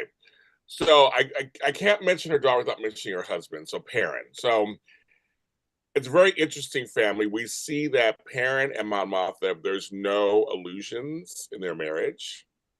We really got that. He assumed that Tay and her are sleeping together. I hope it is. Yeah. But it's not true. And you see, Mon is really thinking about this whole daughter getting married in this arranged marriage. It's really bringing up a lot of stuff for her. And I love that scene before she walks her out and says, my mother was drunk at my wedding. Now I hate her. Now I get why. And then it was like, basically, if you want to turn around and just walk away, we can. Like, we don't have to go out there. She said, I'm going to tell you what my mother should have told me. I felt that so deeply. So on a side note, I'm not going to go too personal, obviously, but my daughter doesn't watch the show. But I have one of my daughters who became very kind of traditional. And her mother and I, like, we didn't raise you that way. Like, it's so weird to us. And I think that's very interesting when your children go a different direction than you do. Because you think, I know how this can go. And it's like, oh my God, you have so much more in life. And if I hadn't done this myself, that kind of thing. So actually in that moment, I felt a little bit like Mon Mothma did. I was like, you don't have to go that route. Like, you can go, there's all these other routes, but like my daughter, her daughter, this was their decision. They were not, for whatever reasons why they were choosing it, they were very confident in why they were choosing it. They're going to go wait, they're going to go through with it. And when she said back to your mother, I wish it was you who was drunk. I wish you were drunk. Yeah. That cut deep to it. And again, the way they filmed this, oh my God. Because she's like turned away from her now. And she kind of has a tear. She had like a tear and turns around with a tear, kind of trying to wipe it away. It's like, nope, you're supposed to stand behind me. Yeah. Yes. That Exactly. whole sequence was like the maiden is ready or whatever they say. I just thought that whole sequence was a great climax to the couple of episodes we got of this preparing for the wedding. The spectacle of it, all this stuff going on, Perrin just being a dick, the whole time. That whole thing is like, and Tay wanting to talk to her, like desperately wanting to talk to her. And she's like, no, I got your message. I gotta handle this. Let me just get this wedding first. Then we get through this. She's thinking about her daughter. Also, that was a great climax to that whole. I 10th across the board. And for that reason, I'm in. So John, please tell us now why you hated this part of the No, I loved it. I agree with James. I really did. I agree. I thought this was so well done. It's like an interesting like dynamic because I feel like normally if the child's going against the parent, it's because the parent's very traditional and the child's being rebellious. And it's like, no, in this situation, the mom is literally the rebel. And your daughter is the one that's, you know, pushing back on you because she has these traditional views. And so it was just funny because it's like watching that moment, right, with Mon, with the tear coming down her cheek, and she sort of turns away from her daughter, like James was saying, right? And she gets herself ready, she puts her veil on, she gets her dress all ready, and she turns around, and then her daughter starts to like take a step forward, and she goes, "No, like I tried to give you a way out, but now we're doing this, and Yep, you are meant to stand behind me." that's right, man. So, yeah, and I just, the tension in this, the acting, I thought it was so good. I really enjoyed this moment.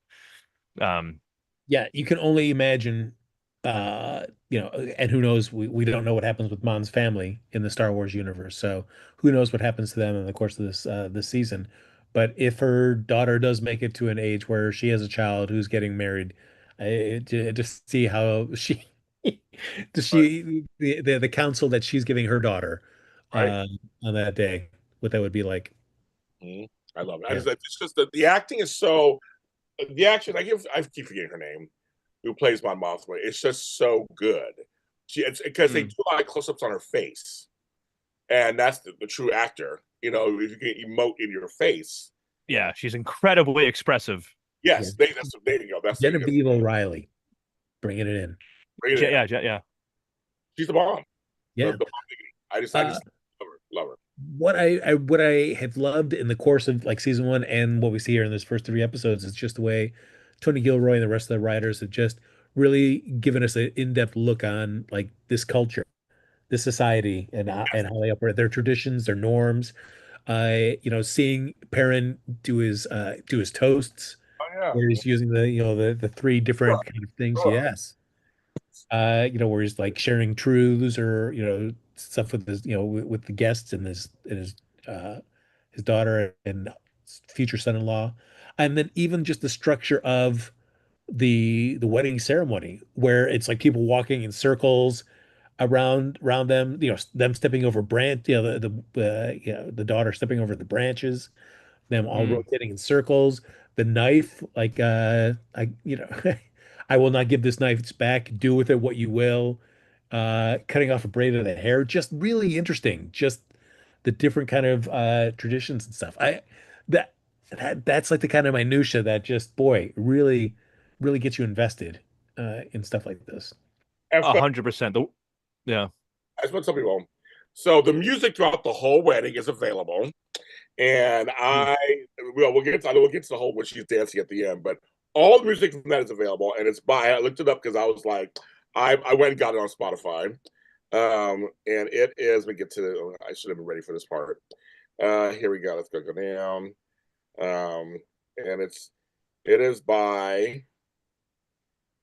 Okay, that's not it. There it is. And if I'm pronouncing it wrong, I'm sorry. I think it's Naimos Club Mix soundtrack. And they have an Andor 2 soundtrack for episodes 1 through 4 and 5 through 8. It's out now. And it's already out. Yeah, so it's on Wow. On Spotify it is. That's why I found it. It was Okay. also on YouTube. But it's a season 2 club mix, and it's by the Chandrilla Wedding. I love that music. And of those scenes, and it is by a guy named. Here, we give out a credit because I love it. Side note: Laura Park Lincoln just passed away from Friday 13th Part 7 and Knots Landing. She was 63. Oh, I did the after show, and all of a sudden I'm getting all these texts that people are commenting on my video of her. So I'm like, oh, she passed away. Okay, my library. We go here. Not like songs. Okay, so it is by. I saw it a second ago. Where'd it go? It's I want to say my was the guy is Nicholas Bertrell. He did the music. Nicholas Bertrell. No, I'm sorry, not Bertrell. Bertrell. Okay. Bertrell, name. And you can't really see that's the soundtrack for season 2 for these episodes. All right, I didn't realize because I feel like a lot of times some of these shows, I remember for like Loki, I loved that music in Loki, and it felt like it took like weeks or months after the episodes aired for it to actually come to Spotify. So I wasn't even looking for the Andor soundtrack yet on Spotify. So like the music, so I was like, "What is that?" Because at the end of episode 3, it ends abruptly. Remember, he's like, she's dancing, and it stops. Like, oh, right. I said, so I want to see what this is, and so I looked it up. Right. So anyway, there you go. All right. Well, I'm glad. Yeah, thank you, because I will probably go listen to it after we get off here. So. We have all the different songs. Yeah. And also props to again just the production on Andor. Them like with like the hike that they do up the mountainside, the locations that they've used to pick to shoot these things. Like we talked about, that's what we love so much about season one. It's just so much real world stuff. Yeah, the world building is just phenomenal, and just like even the little conversations, right? Like Vel and Mon had that conversation on the hike, being like, "When was the last time this happened?" It's like we're seeing these traditions, but even like we're finding out that like these planets don't even really like they're kind of like old, outdated, and it's like So we're seeing a part of like their history that they don't even follow. It's like that's how deep we're getting into the world building. It's like we're being introduced to Chandrilla, and we're seeing a traditional Chandrillan wedding, which apparently hasn't happened in a very long time. And it's like, I don't know, it's great. I feel like the way that they tell the story has just been so good, and it's easy to follow, and it's you don't have to watch any other Star Wars to be invested in it. But here's the thing: we can't talk about without saying the opening episodes. So the opening scenes with her, where she's walking and, and stops and talks to her sister, and she walks. Unfortunately, with Perrin, then it's almost like a one shot. The camera follows her as she's walking through and smiling at people, and then continue walking, and then she gets outside and runs into Tay, and then they talk for a little bit, and then she's like, "I gotta go do this thing." Then she turns this way, runs to her homegirl again, and then she goes up the stairs, and homegirl goes down to go see. Like it was like this. The camera was like showing us the whole world, almost from her, like you're walking behind her. And I love the camera work, and like you said, and just the set, everything's beautiful. It's like wow, I want to go there. And it was just like a continuous thing where we learned, then we saw her sister talking to homegirl, like, are we just two single chicks? And you're like, I love all of that. It's just kind of like this, the way they did all the shots, the way they would enter those rooms, where they would enter, the camera would enter those rooms, how they shot all the dance stuff, how they shot the wedding stuff. I mean, it was all beautiful. I mean, it was so. I mean, I know we talk about the hikes and all, so we can't not talk about that without talking about how what a great job the direction. It's just like the direction, Yeah, cinematography, the production of all of this has just been. It's like I feel like it's real. I feel like it's a real right. place. And I also I want to look at this. I saw this earlier. I just want to double check this again. The budget for this show, because they are not yeah, they are not skimping on this show. And it's funny because I feel like the first season didn't get the viewership they wanted, but they're still committing to this because I feel like they know it's a good story that like is worth telling. But it says here the budget for this between season 1 and 2, $645 million. Wow. But I mean, for that, you're getting, close to 22 to 24 hours of programming. Yeah. Right. Uh, so I mean, split up around all that. Yeah. It They says use that their money wisely. it says that season 2 alone was $290.9 million spent on season 2 production. It's the most expensive Star Wars project ever. Wow. And you know what? It shows though. Yeah. It shows like it's such a well done show, and I hope the viewership goes up. I hope that if people didn't watch season 1, maybe now they will, and they'll get into the new season. Because it really is. It's just such a great production. And I also, one of the other things I wanted to add about like the whole Perrin and Mon relationship that's interesting to me. Like, I came into the season, we all saw that Perrin was an asshole last season, right? And we knew coming into this season he'd be an asshole again. But like, and we know that once we get to these later movies and projects, he's no longer in the picture as far as we know. And but what I even little things like this that the show does, like the first episode, there were interactions between Mon and Perrin where I was like, huh, he doesn't seem to be like as much of a dick right now as he was last season. And then you get to episode 2 and it's like now, oh no, he still sucks. But then I realized that all of the interactions we saw between them in episode 1 were like public interactions where other people were around. And so they're playing the part of being the loving husband and wife. And then we start to get reminded of what the relationship actually is when we get to their more personal conversations where they're whispering to each other or speaking alone in a room together. I'm like, even things like that are fun because the last thing we saw in season 1 between the two of them was Mon throwing Perrin under the bus, accusing him of gambling again and all this stuff. Then all of a sudden in season 1, they're like kind of being like very nice to each other. And then it's like, oh, wait, no, that's just because they're in public. Yeah. And now we get to see, episode 2 and 3, and we're seeing more personal, private conversations, and they hate each other more than ever. Like, so like I love how they can even show that aspect of their relationship. Like that's great to me too. It is interesting with this culture where it seems predominantly it is marriage is handled through arrangement.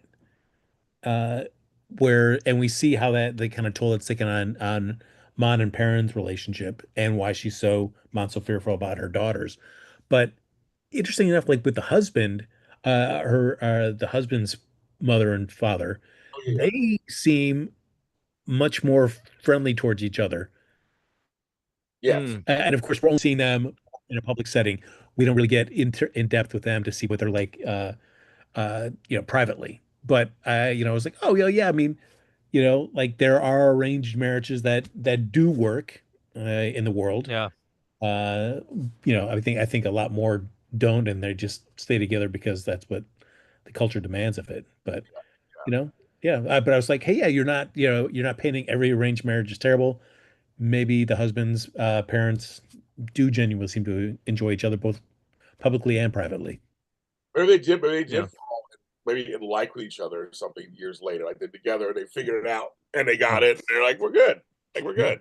Like I didn't pick you at Yeah. first, but we're good. Now, of course, we got a lot of stuff happening at this wedding. Yeah. But one person that Mon was not expecting to show up was our old boy Luthen Real. Uh, he's there, Yeah, Luthen. uh, along with his protege, Yes. uh, Kayla as well. They're there to ostensibly drop off the sculpture that the husband's father is now giving the couple on their wedding day. But there's also some, stuff with the rebellion that Luthen just wants to make sure it doesn't get out of hand, and that has to do with everybody's favorite Tay, who these 3 episodes has a hard time holding his liquor. Yes, he does apparently. Yeah. Yeah. Mhm. But I feel like this again, when you're starting a rebellion and you just see like the real world implications, where it's like, Tay helped Mon with his, helping square away the money and keeping that all hidden. But now, especially during this wedding, one, his marriage has fallen apart.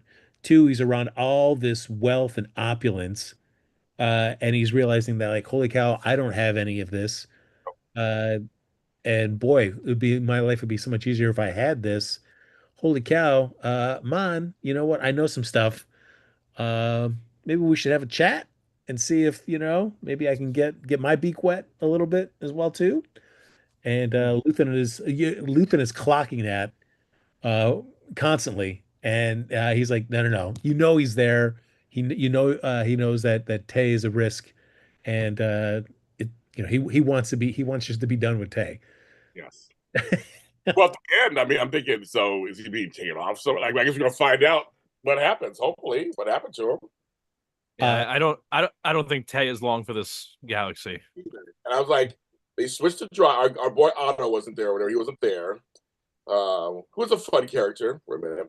But they had a homegirl switch and drive him off somewhere. We don't know what that means. yeah. But having taken drug, I thought that's interesting. We don't see that on Star Wars shows. You don't hear about stuff like that. I thought that's really cool. And then, he loves my mom. That's what it is. He loves her. Yeah. That's plain as day. That is as plain as day.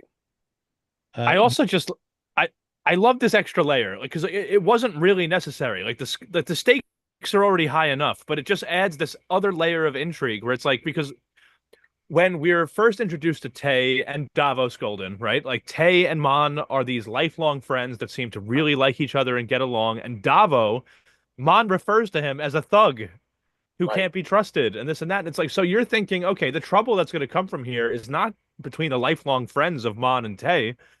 If there's going to be any trouble, it's going to come from the thug Davo. And Right. it's like, no, all of a sudden season 2 kicks off and it's like, actually, Tay is the problem.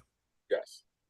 Yeah, well, So, I mean, I feel like, yeah, I guess Davo, if he's a thug, he's used to dealing in that with those kind of rules, that kind of pressure, and is more comfortable with that. I guess, Tay, not as much.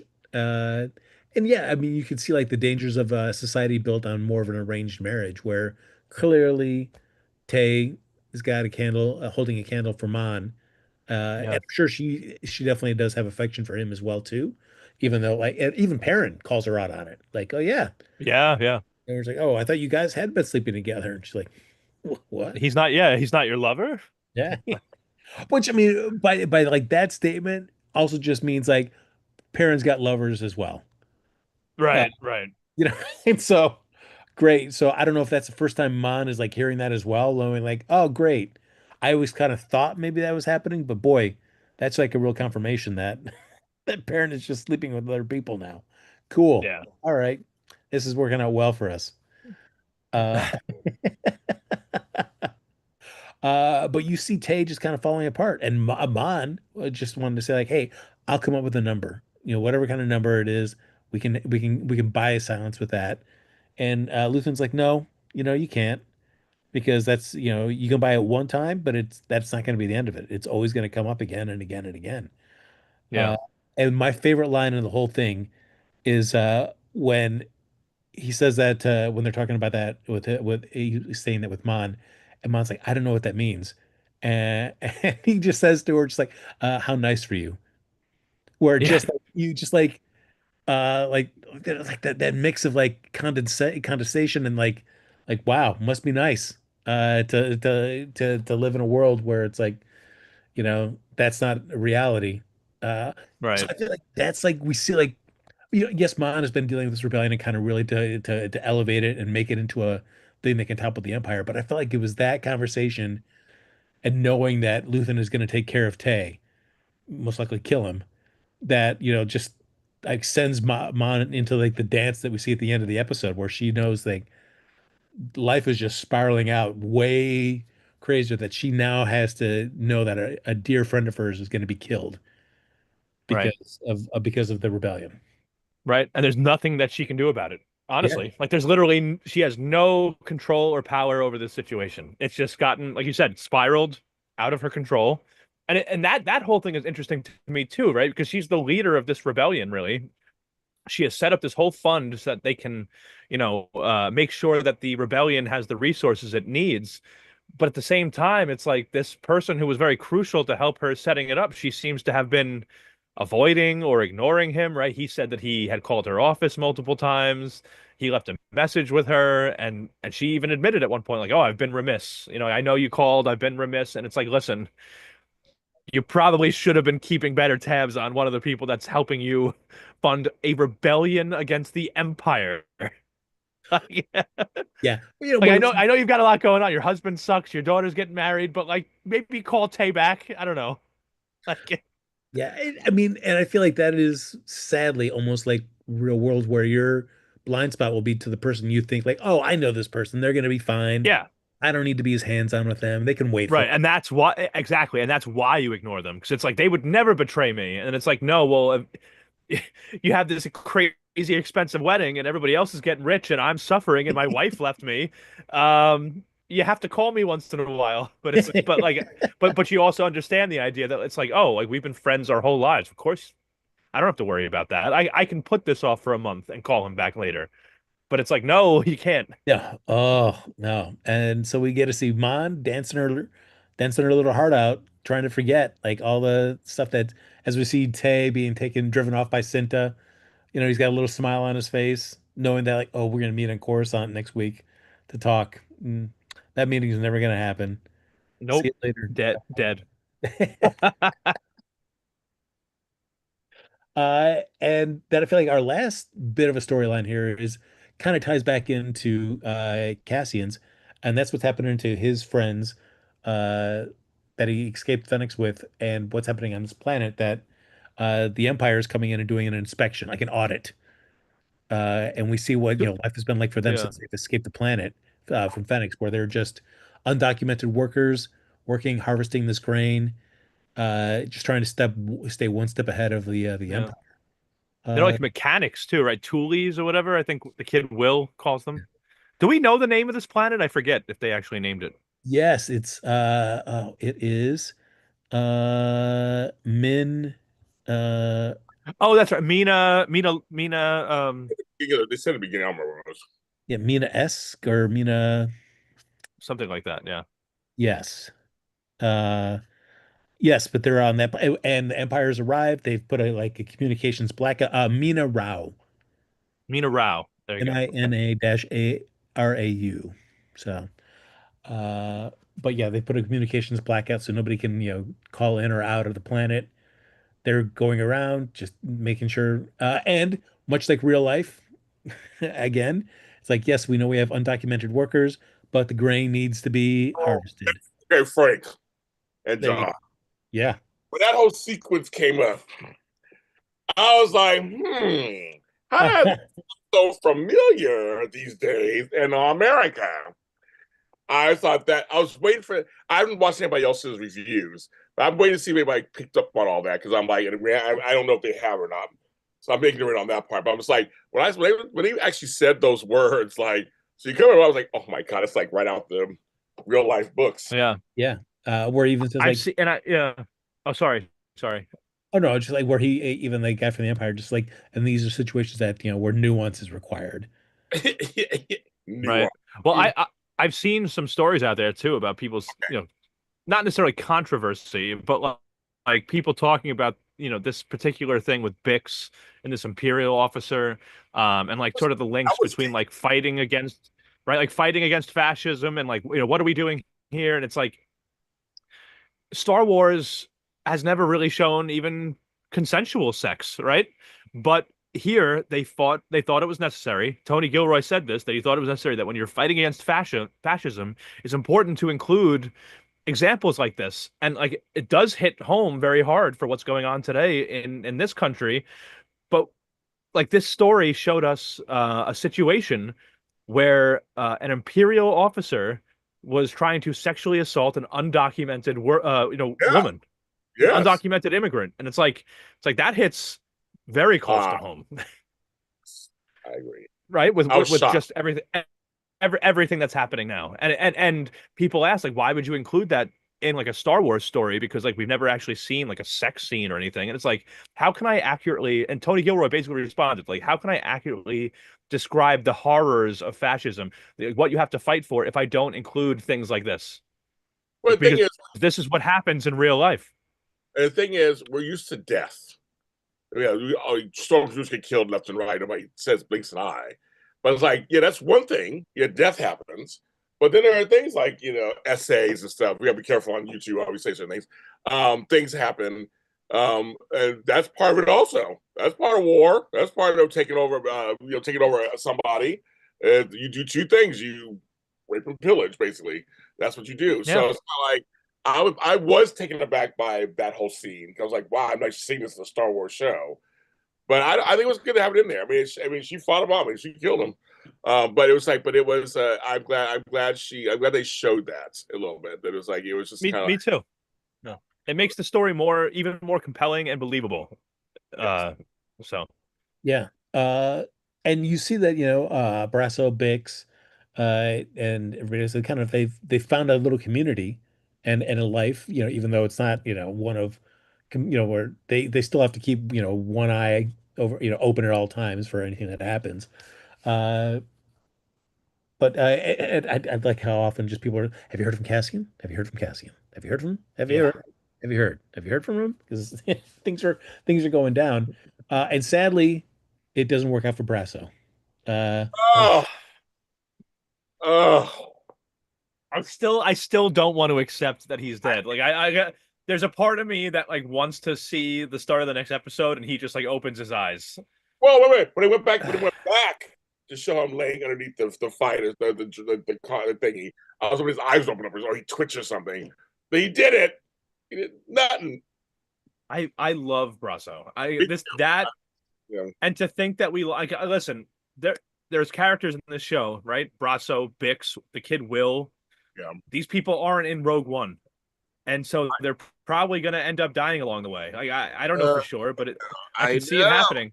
But losing Brasso this early was I Yeah, honestly heartbreaking. I agree. Heartbreaking. yeah.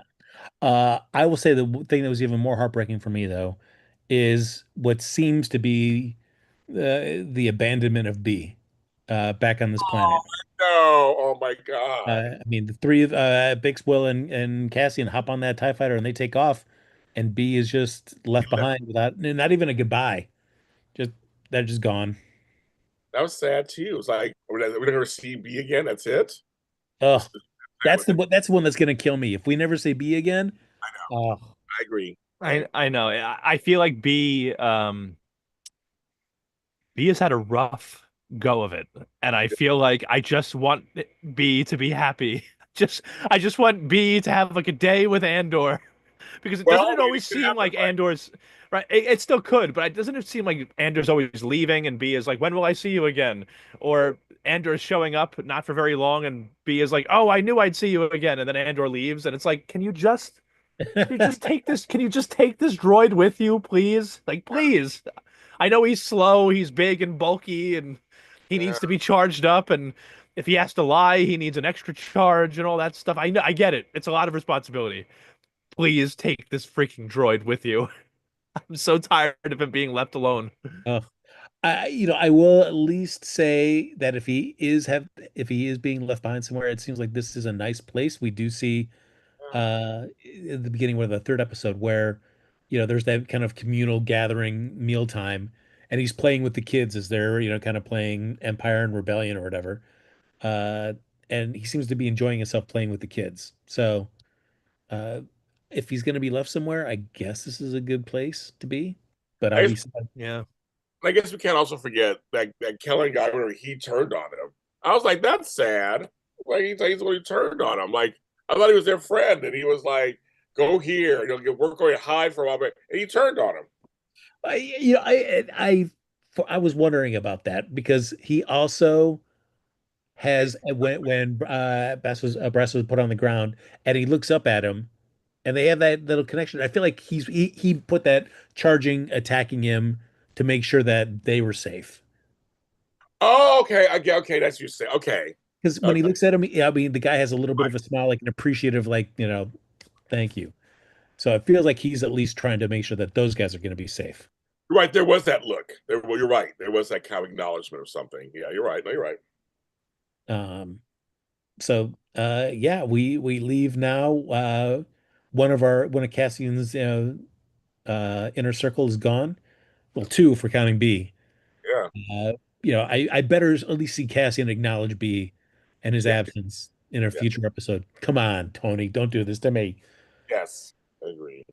Uh, This feels like Jon Snow not saying goodbye to Ghost Oh, in Game of Thrones. yes. Oh, wow. It's like uh, say goodbye to your dog. What's wrong with you?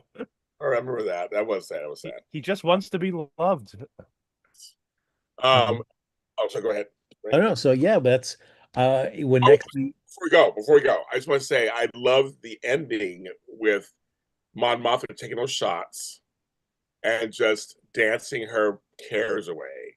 Like how carefree. Because I remember seeing in the trailer her dancing. I'm like, how's that fit in this whole? I mean, it's kind of like okay, and that's I don't that all means, but the fact that they ended it on her, I felt like she was trying to dance everything, just it's her moment to be free for a moment because life's about to change, it's changing, it's going to change more, and she's just letting it out. And the music abruptly ends. It goes to black. I thought it was just kind of cool. It's like we're kind of seeing her just let loose because yeah, I'm sure it's more dramatic as we go on. for sure. Jeff Yeah. and I were chatting about that too, and I feel like stemming out of that conversation with her and Luthen, where Luthen's like, we got to kill Tay. He's got to be, so her knowing that, well, Yeah. I mean, this sucks. Yeah, What else can she do now but just dance her heart out? Right. It's like it's very unfortunate, but the fate of the entire galaxy might hang on us it's, killing this person. So, it's that classic thing, John and Frank, of killing one to save the greater good, right? There's always that thing. exactly. Yeah.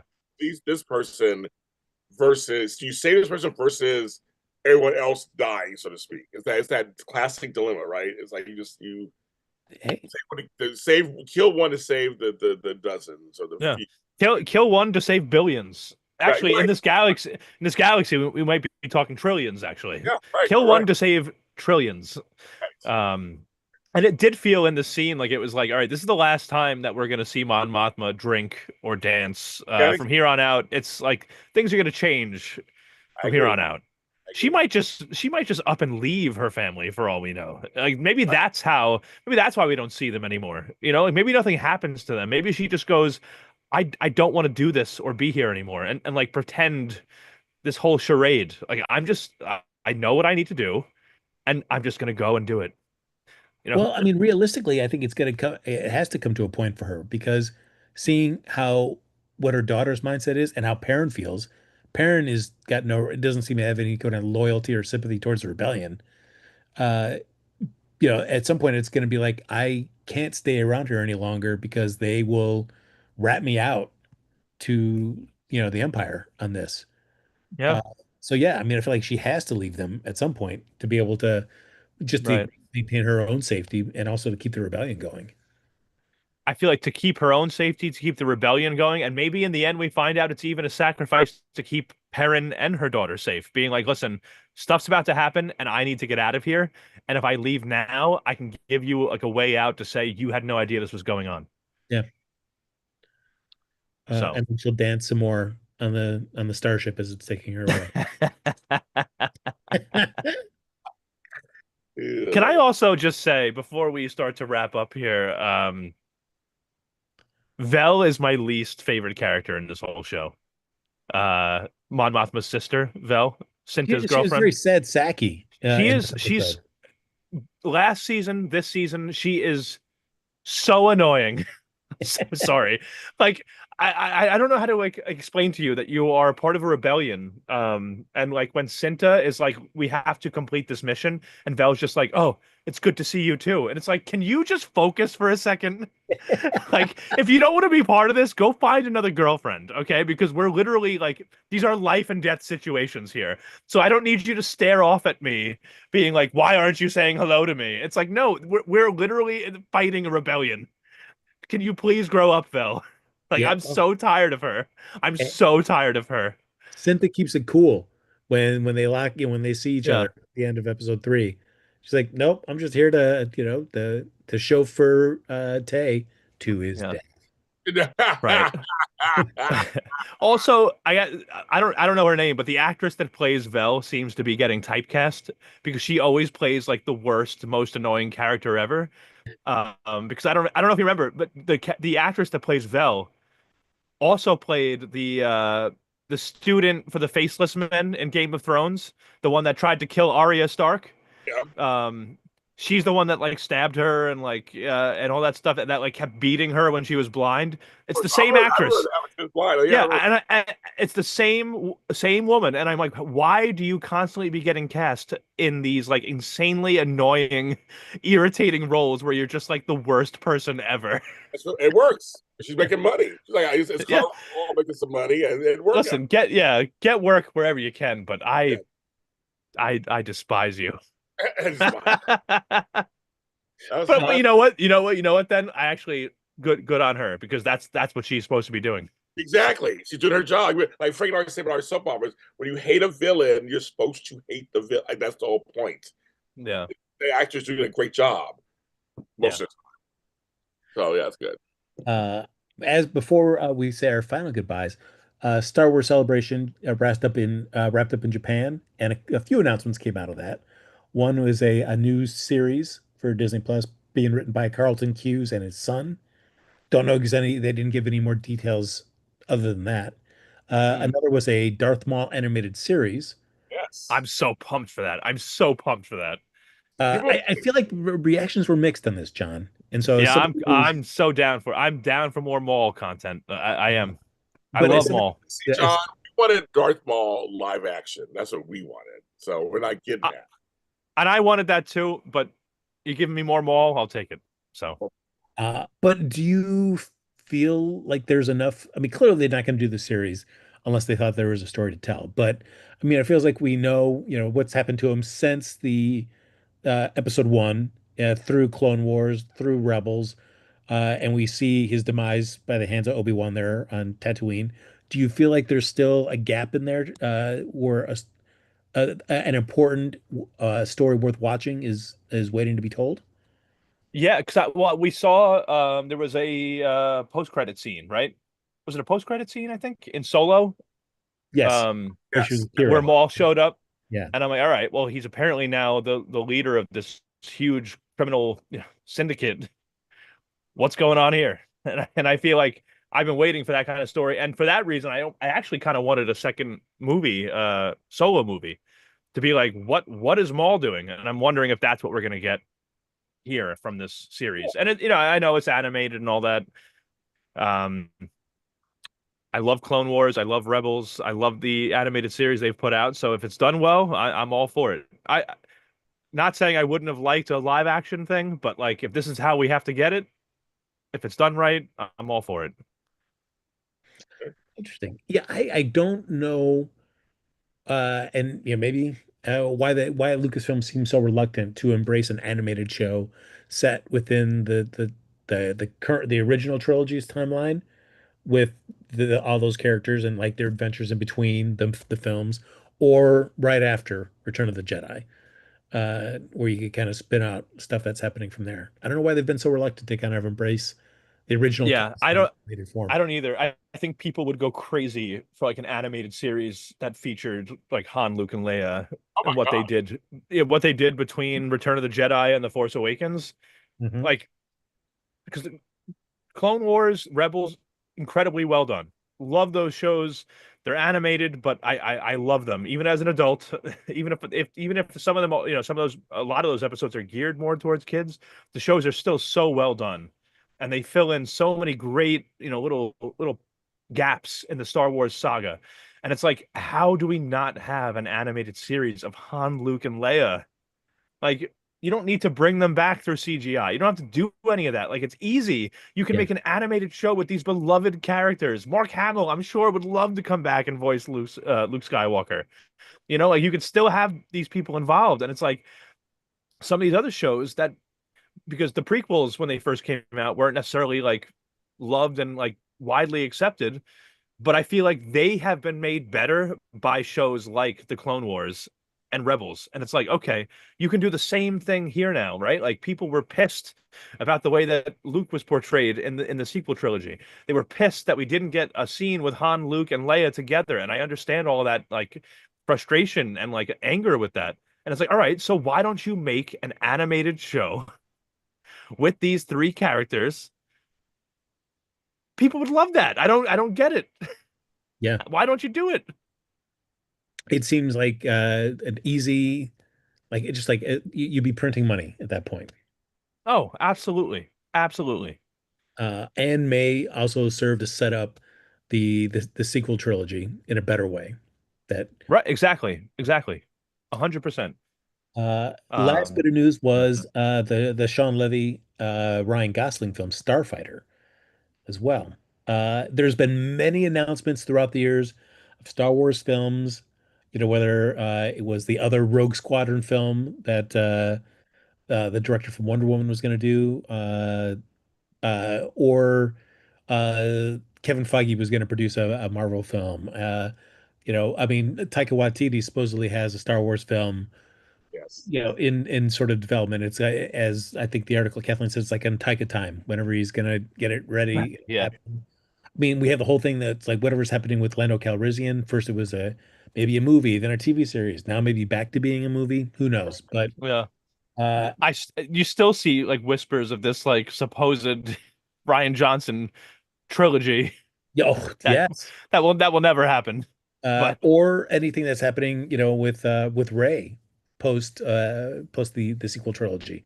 What happens right. next? That's always been Right. talked about as well.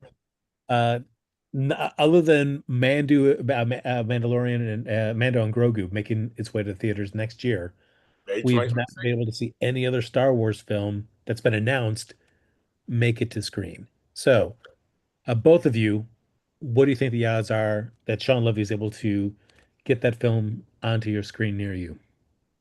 Every few That years. that movie's happening. The Star Wars Starfighter movie, you do not announce Ryan Gosling and bring him out on stage if you're not going to make that movie.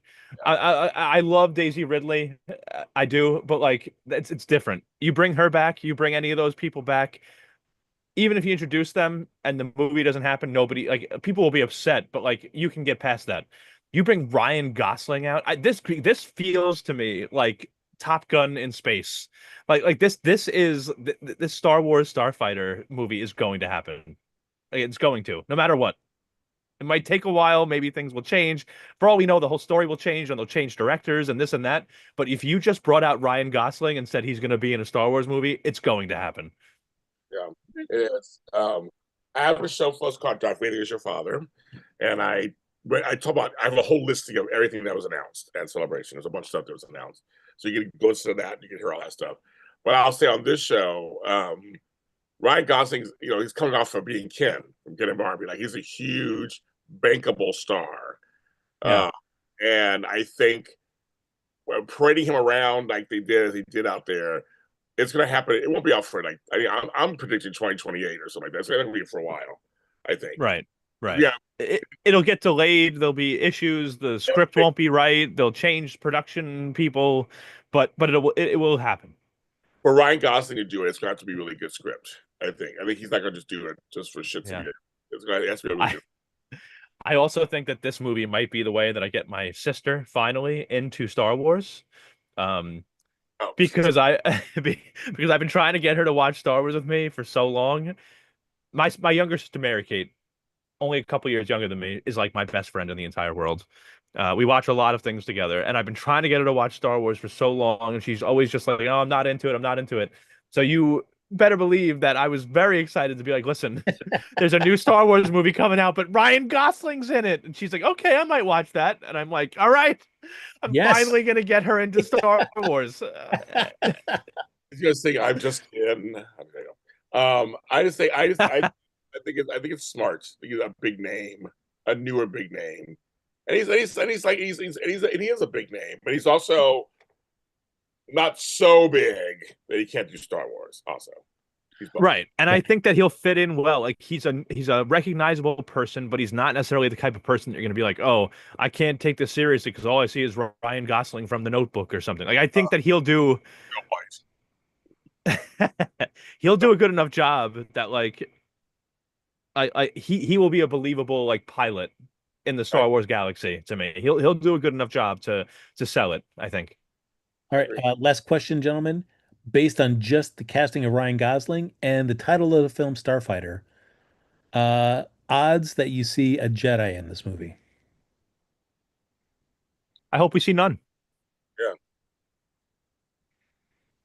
Okay. Nope, you guys are wrong. All right, everybody. Let's. Do we know? Did they say, like, is there a specific time frame that this story? I don't know. I saw the movie was announced. I saw the cast, but like Star Wars Starfighter, is it supposed to be during the prequels, originals, sequels? Is it after? Is it in between? I haven't said anything. Yeah, I think we don't. From what I read, it takes place in a time where there are only Jedi, and people no longer know how to fly starships until one young boy. Yes, he did not. We're gonna find out that Ryan Gosling is somehow like Luke Skywalker reincarnated or something. Or he's a kid from like, group. Yeah, he's the kid from The Last Jedi that was sweeping at the end. Yeah, that's him. Yeah, they didn't say much. Grogu became Ryan Gosling. I don't know, you guys. I'm not excited for the Mandalorian Grogu movie. I think it's years too late for this movie, but I'll go see it, of course, obviously, to talk about it and everything. But I'm not that excited. I mean, the little snippet that I saw, lots of action, with a couple of occasional cute little Grogu moments. We'll see, and we'll see. The whole Mandalorian thing is such a weird time in Star Wars. Like, the first couple of seasons were just so good, and then season 3 did not deliver, and then now we've got this movie coming out. And of course, I hope it's good, but it's like, you're right, James. It feels like it's coming late. It's like the peak of Mando has, especially with Carl Weathers not being around anymore. It's like, it's just, I don't know. There's a very different vibe and feel to the whole Mando and Grogu thing than there used to be. And hopefully they can revive it and make it, repair it with this movie. But I just don't know. But it's so weird because here's before we go, it's so weird. You never really hear. Pedro Pascal's huge right now. He's still huge. He's daddy and the whole thing. He's huge. Fantastic Four. But Last of Us just came out. I'm saying, here's the thing: they keep mentioning all those projects all the time. Hardly anybody mentions Mandalorian. Plus, he's hidden in the suit. So it's like it's a weird. It's like, for example, Jack Wagner. He's been on this show called When Calls Hard for 12 years. Nobody knows that show. It's a huge hit for a little network. But he's coming back to daytime. Everyone's talking about it. Well, Jack Wagner, what's he done? And like he's been busy the whole 12 years.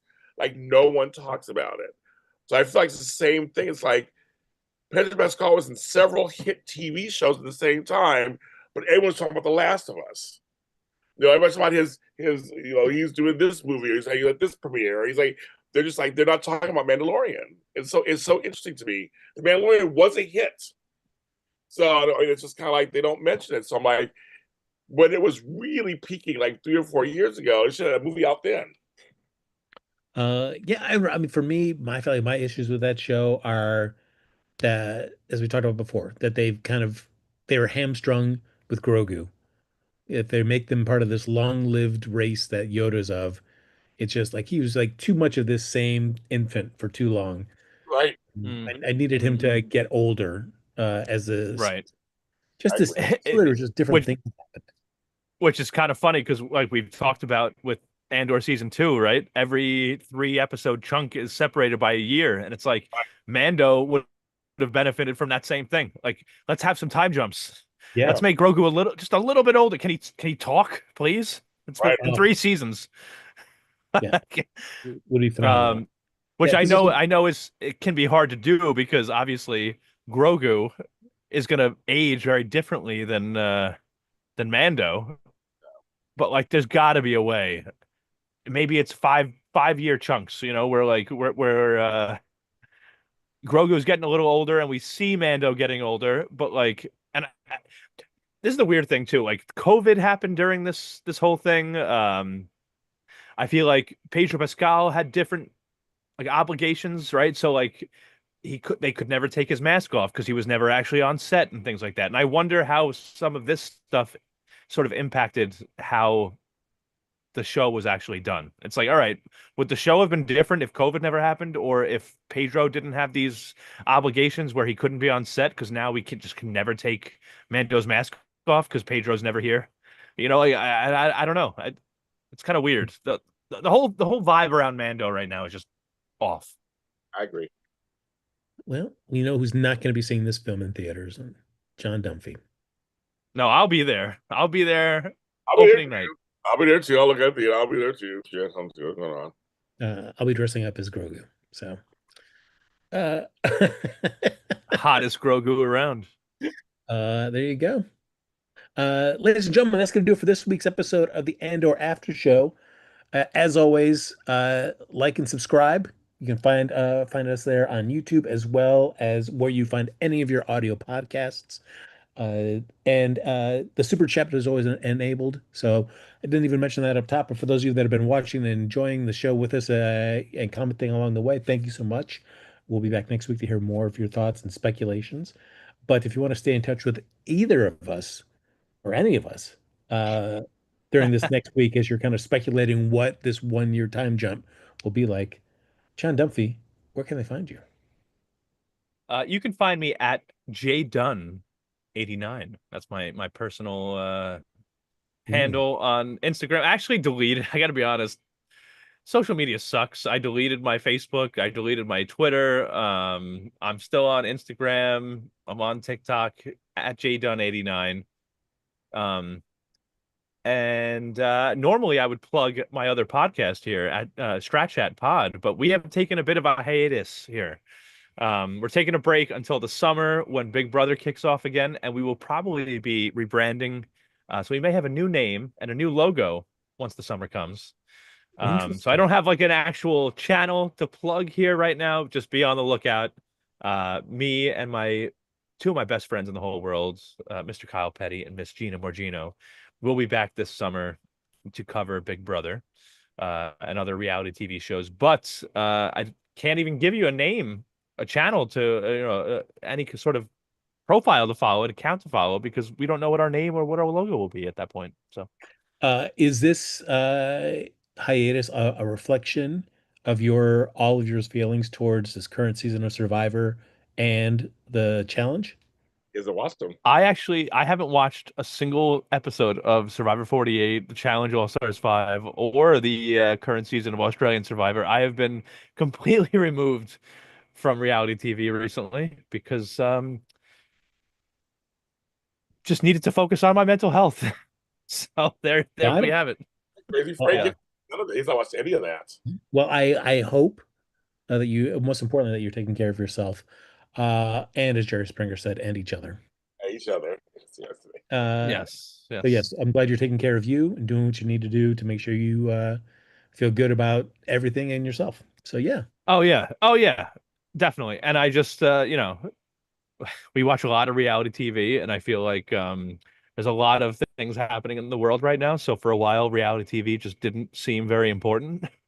So the three of us, me and Kyle and Gina, all just decided to take a little break, regroup in the summer, and relaunch our podcast and get back into the reality TV world. So yeah. I mean, there's only so much you can watch of other people uh, doing things when you just need time to yourself to be able to just experience life. yeah, Yeah. so All right. Well, we will keep posted. Perhaps by week 4, we may have better news for or week 5 after we do the Rogue One. Uh, yes, we may have better news to share with the audience then. Uh, but our Sith Daddy, yes, Sith Daddy, lay it down for us. James Lott Jr., where can they Oh, find you? kids, we have a lot. We have a lot of other. That's not even English. We have a bunch of podcasts that are Star Wars related. Starting from Mandalorian, season 1 with me and Ryan Nielsen. Shout out to Ryan. We did that show together. Ryan Nielsen, you love him. But actually, what we did all the seasons of that, we did Obi-Wan Kenobi, we did Book of Boba Fett, we did Ahsoka, which Ahsoka season 2 just started filming apparently, or it's about to start filming. Excellent. So we're gonna do that. They picked another person to play Homeboy, so Balin, so that's another person. But Oh, that's right. all that stuff, I have a weekly show called Darth Vader is Your Father, and that's you can check that out where you get your podcast. But anything we got a bunch of Star Wars shows on here, so I see you guys are checking them out. Thanks for checking them out. We did all of them so far. Even Bad Batch, I did those on my Darth Vader show. You can check those episodes out on that. My thoughts on that show. I did like Bad Batch. I did like that. It was animated. And so I would say that, but you can find me at James Lott Jr., of course. Frank and I will be here this Sunday talking about General Hospital. It's been a doozy. And then yes, and then next week we'll be here on May 1st, May Day. That's right. Wow. It'll be May Day, so it'll be May 1st, and then the following week will be 2 days for my birthday. We'll be here on May 8th, my birthday. Man, Wow. I know. It's kind of crazy. Next week We get to spend your birthday with you? yeah. Well, you get to kind of. You get to 2 days before. You get to spend it with me. Okay. Yeah, I'm arranging a little spanking. Oh, that's because you had the same birthday as my sister, and we've talked about Yes, this May before 10th. May 10th. several times. Yeah, several times May 10th. we've talked about this, and I always forget. I'm sorry. Happy And birthday.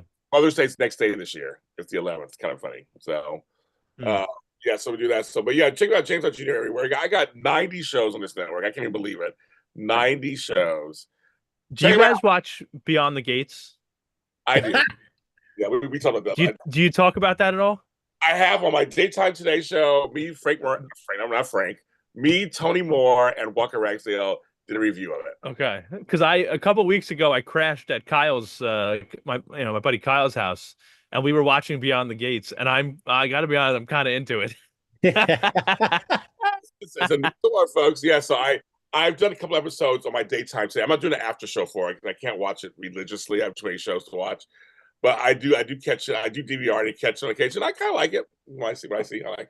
Well, I'm planning to get myself caught up on it. So if you're ever talking about it and you want someone to talk with, let me know. Okay, I will. Ooh, I like it. I know why he like it. It's all that chocolate on there. He's all seen all that chocolate goodness on there. That's why he like it. There's a lot of hot people on that show. Yeah, exactly. My goodness. I know why John Dunphy's watching it. Yeah, ladies and gentlemen, make sure you check out James' Arranged Marriage podcast as well. on social media. Don't forget that. Yeah. Frank, we're gonna find What's it called again? that Chandrillan Fantasy. That's right. And you can find me you're anywhere and everywhere. Your direct line to a good time is Happy Go Jackie. great thing to say. Oh my god, that's hilarious. Uh, we will see you next week, next Thursday, for joining us live for another episode of the Andor Season 2 After Show right here on JLJ Media. May the force be with you always. Always with you. Stop.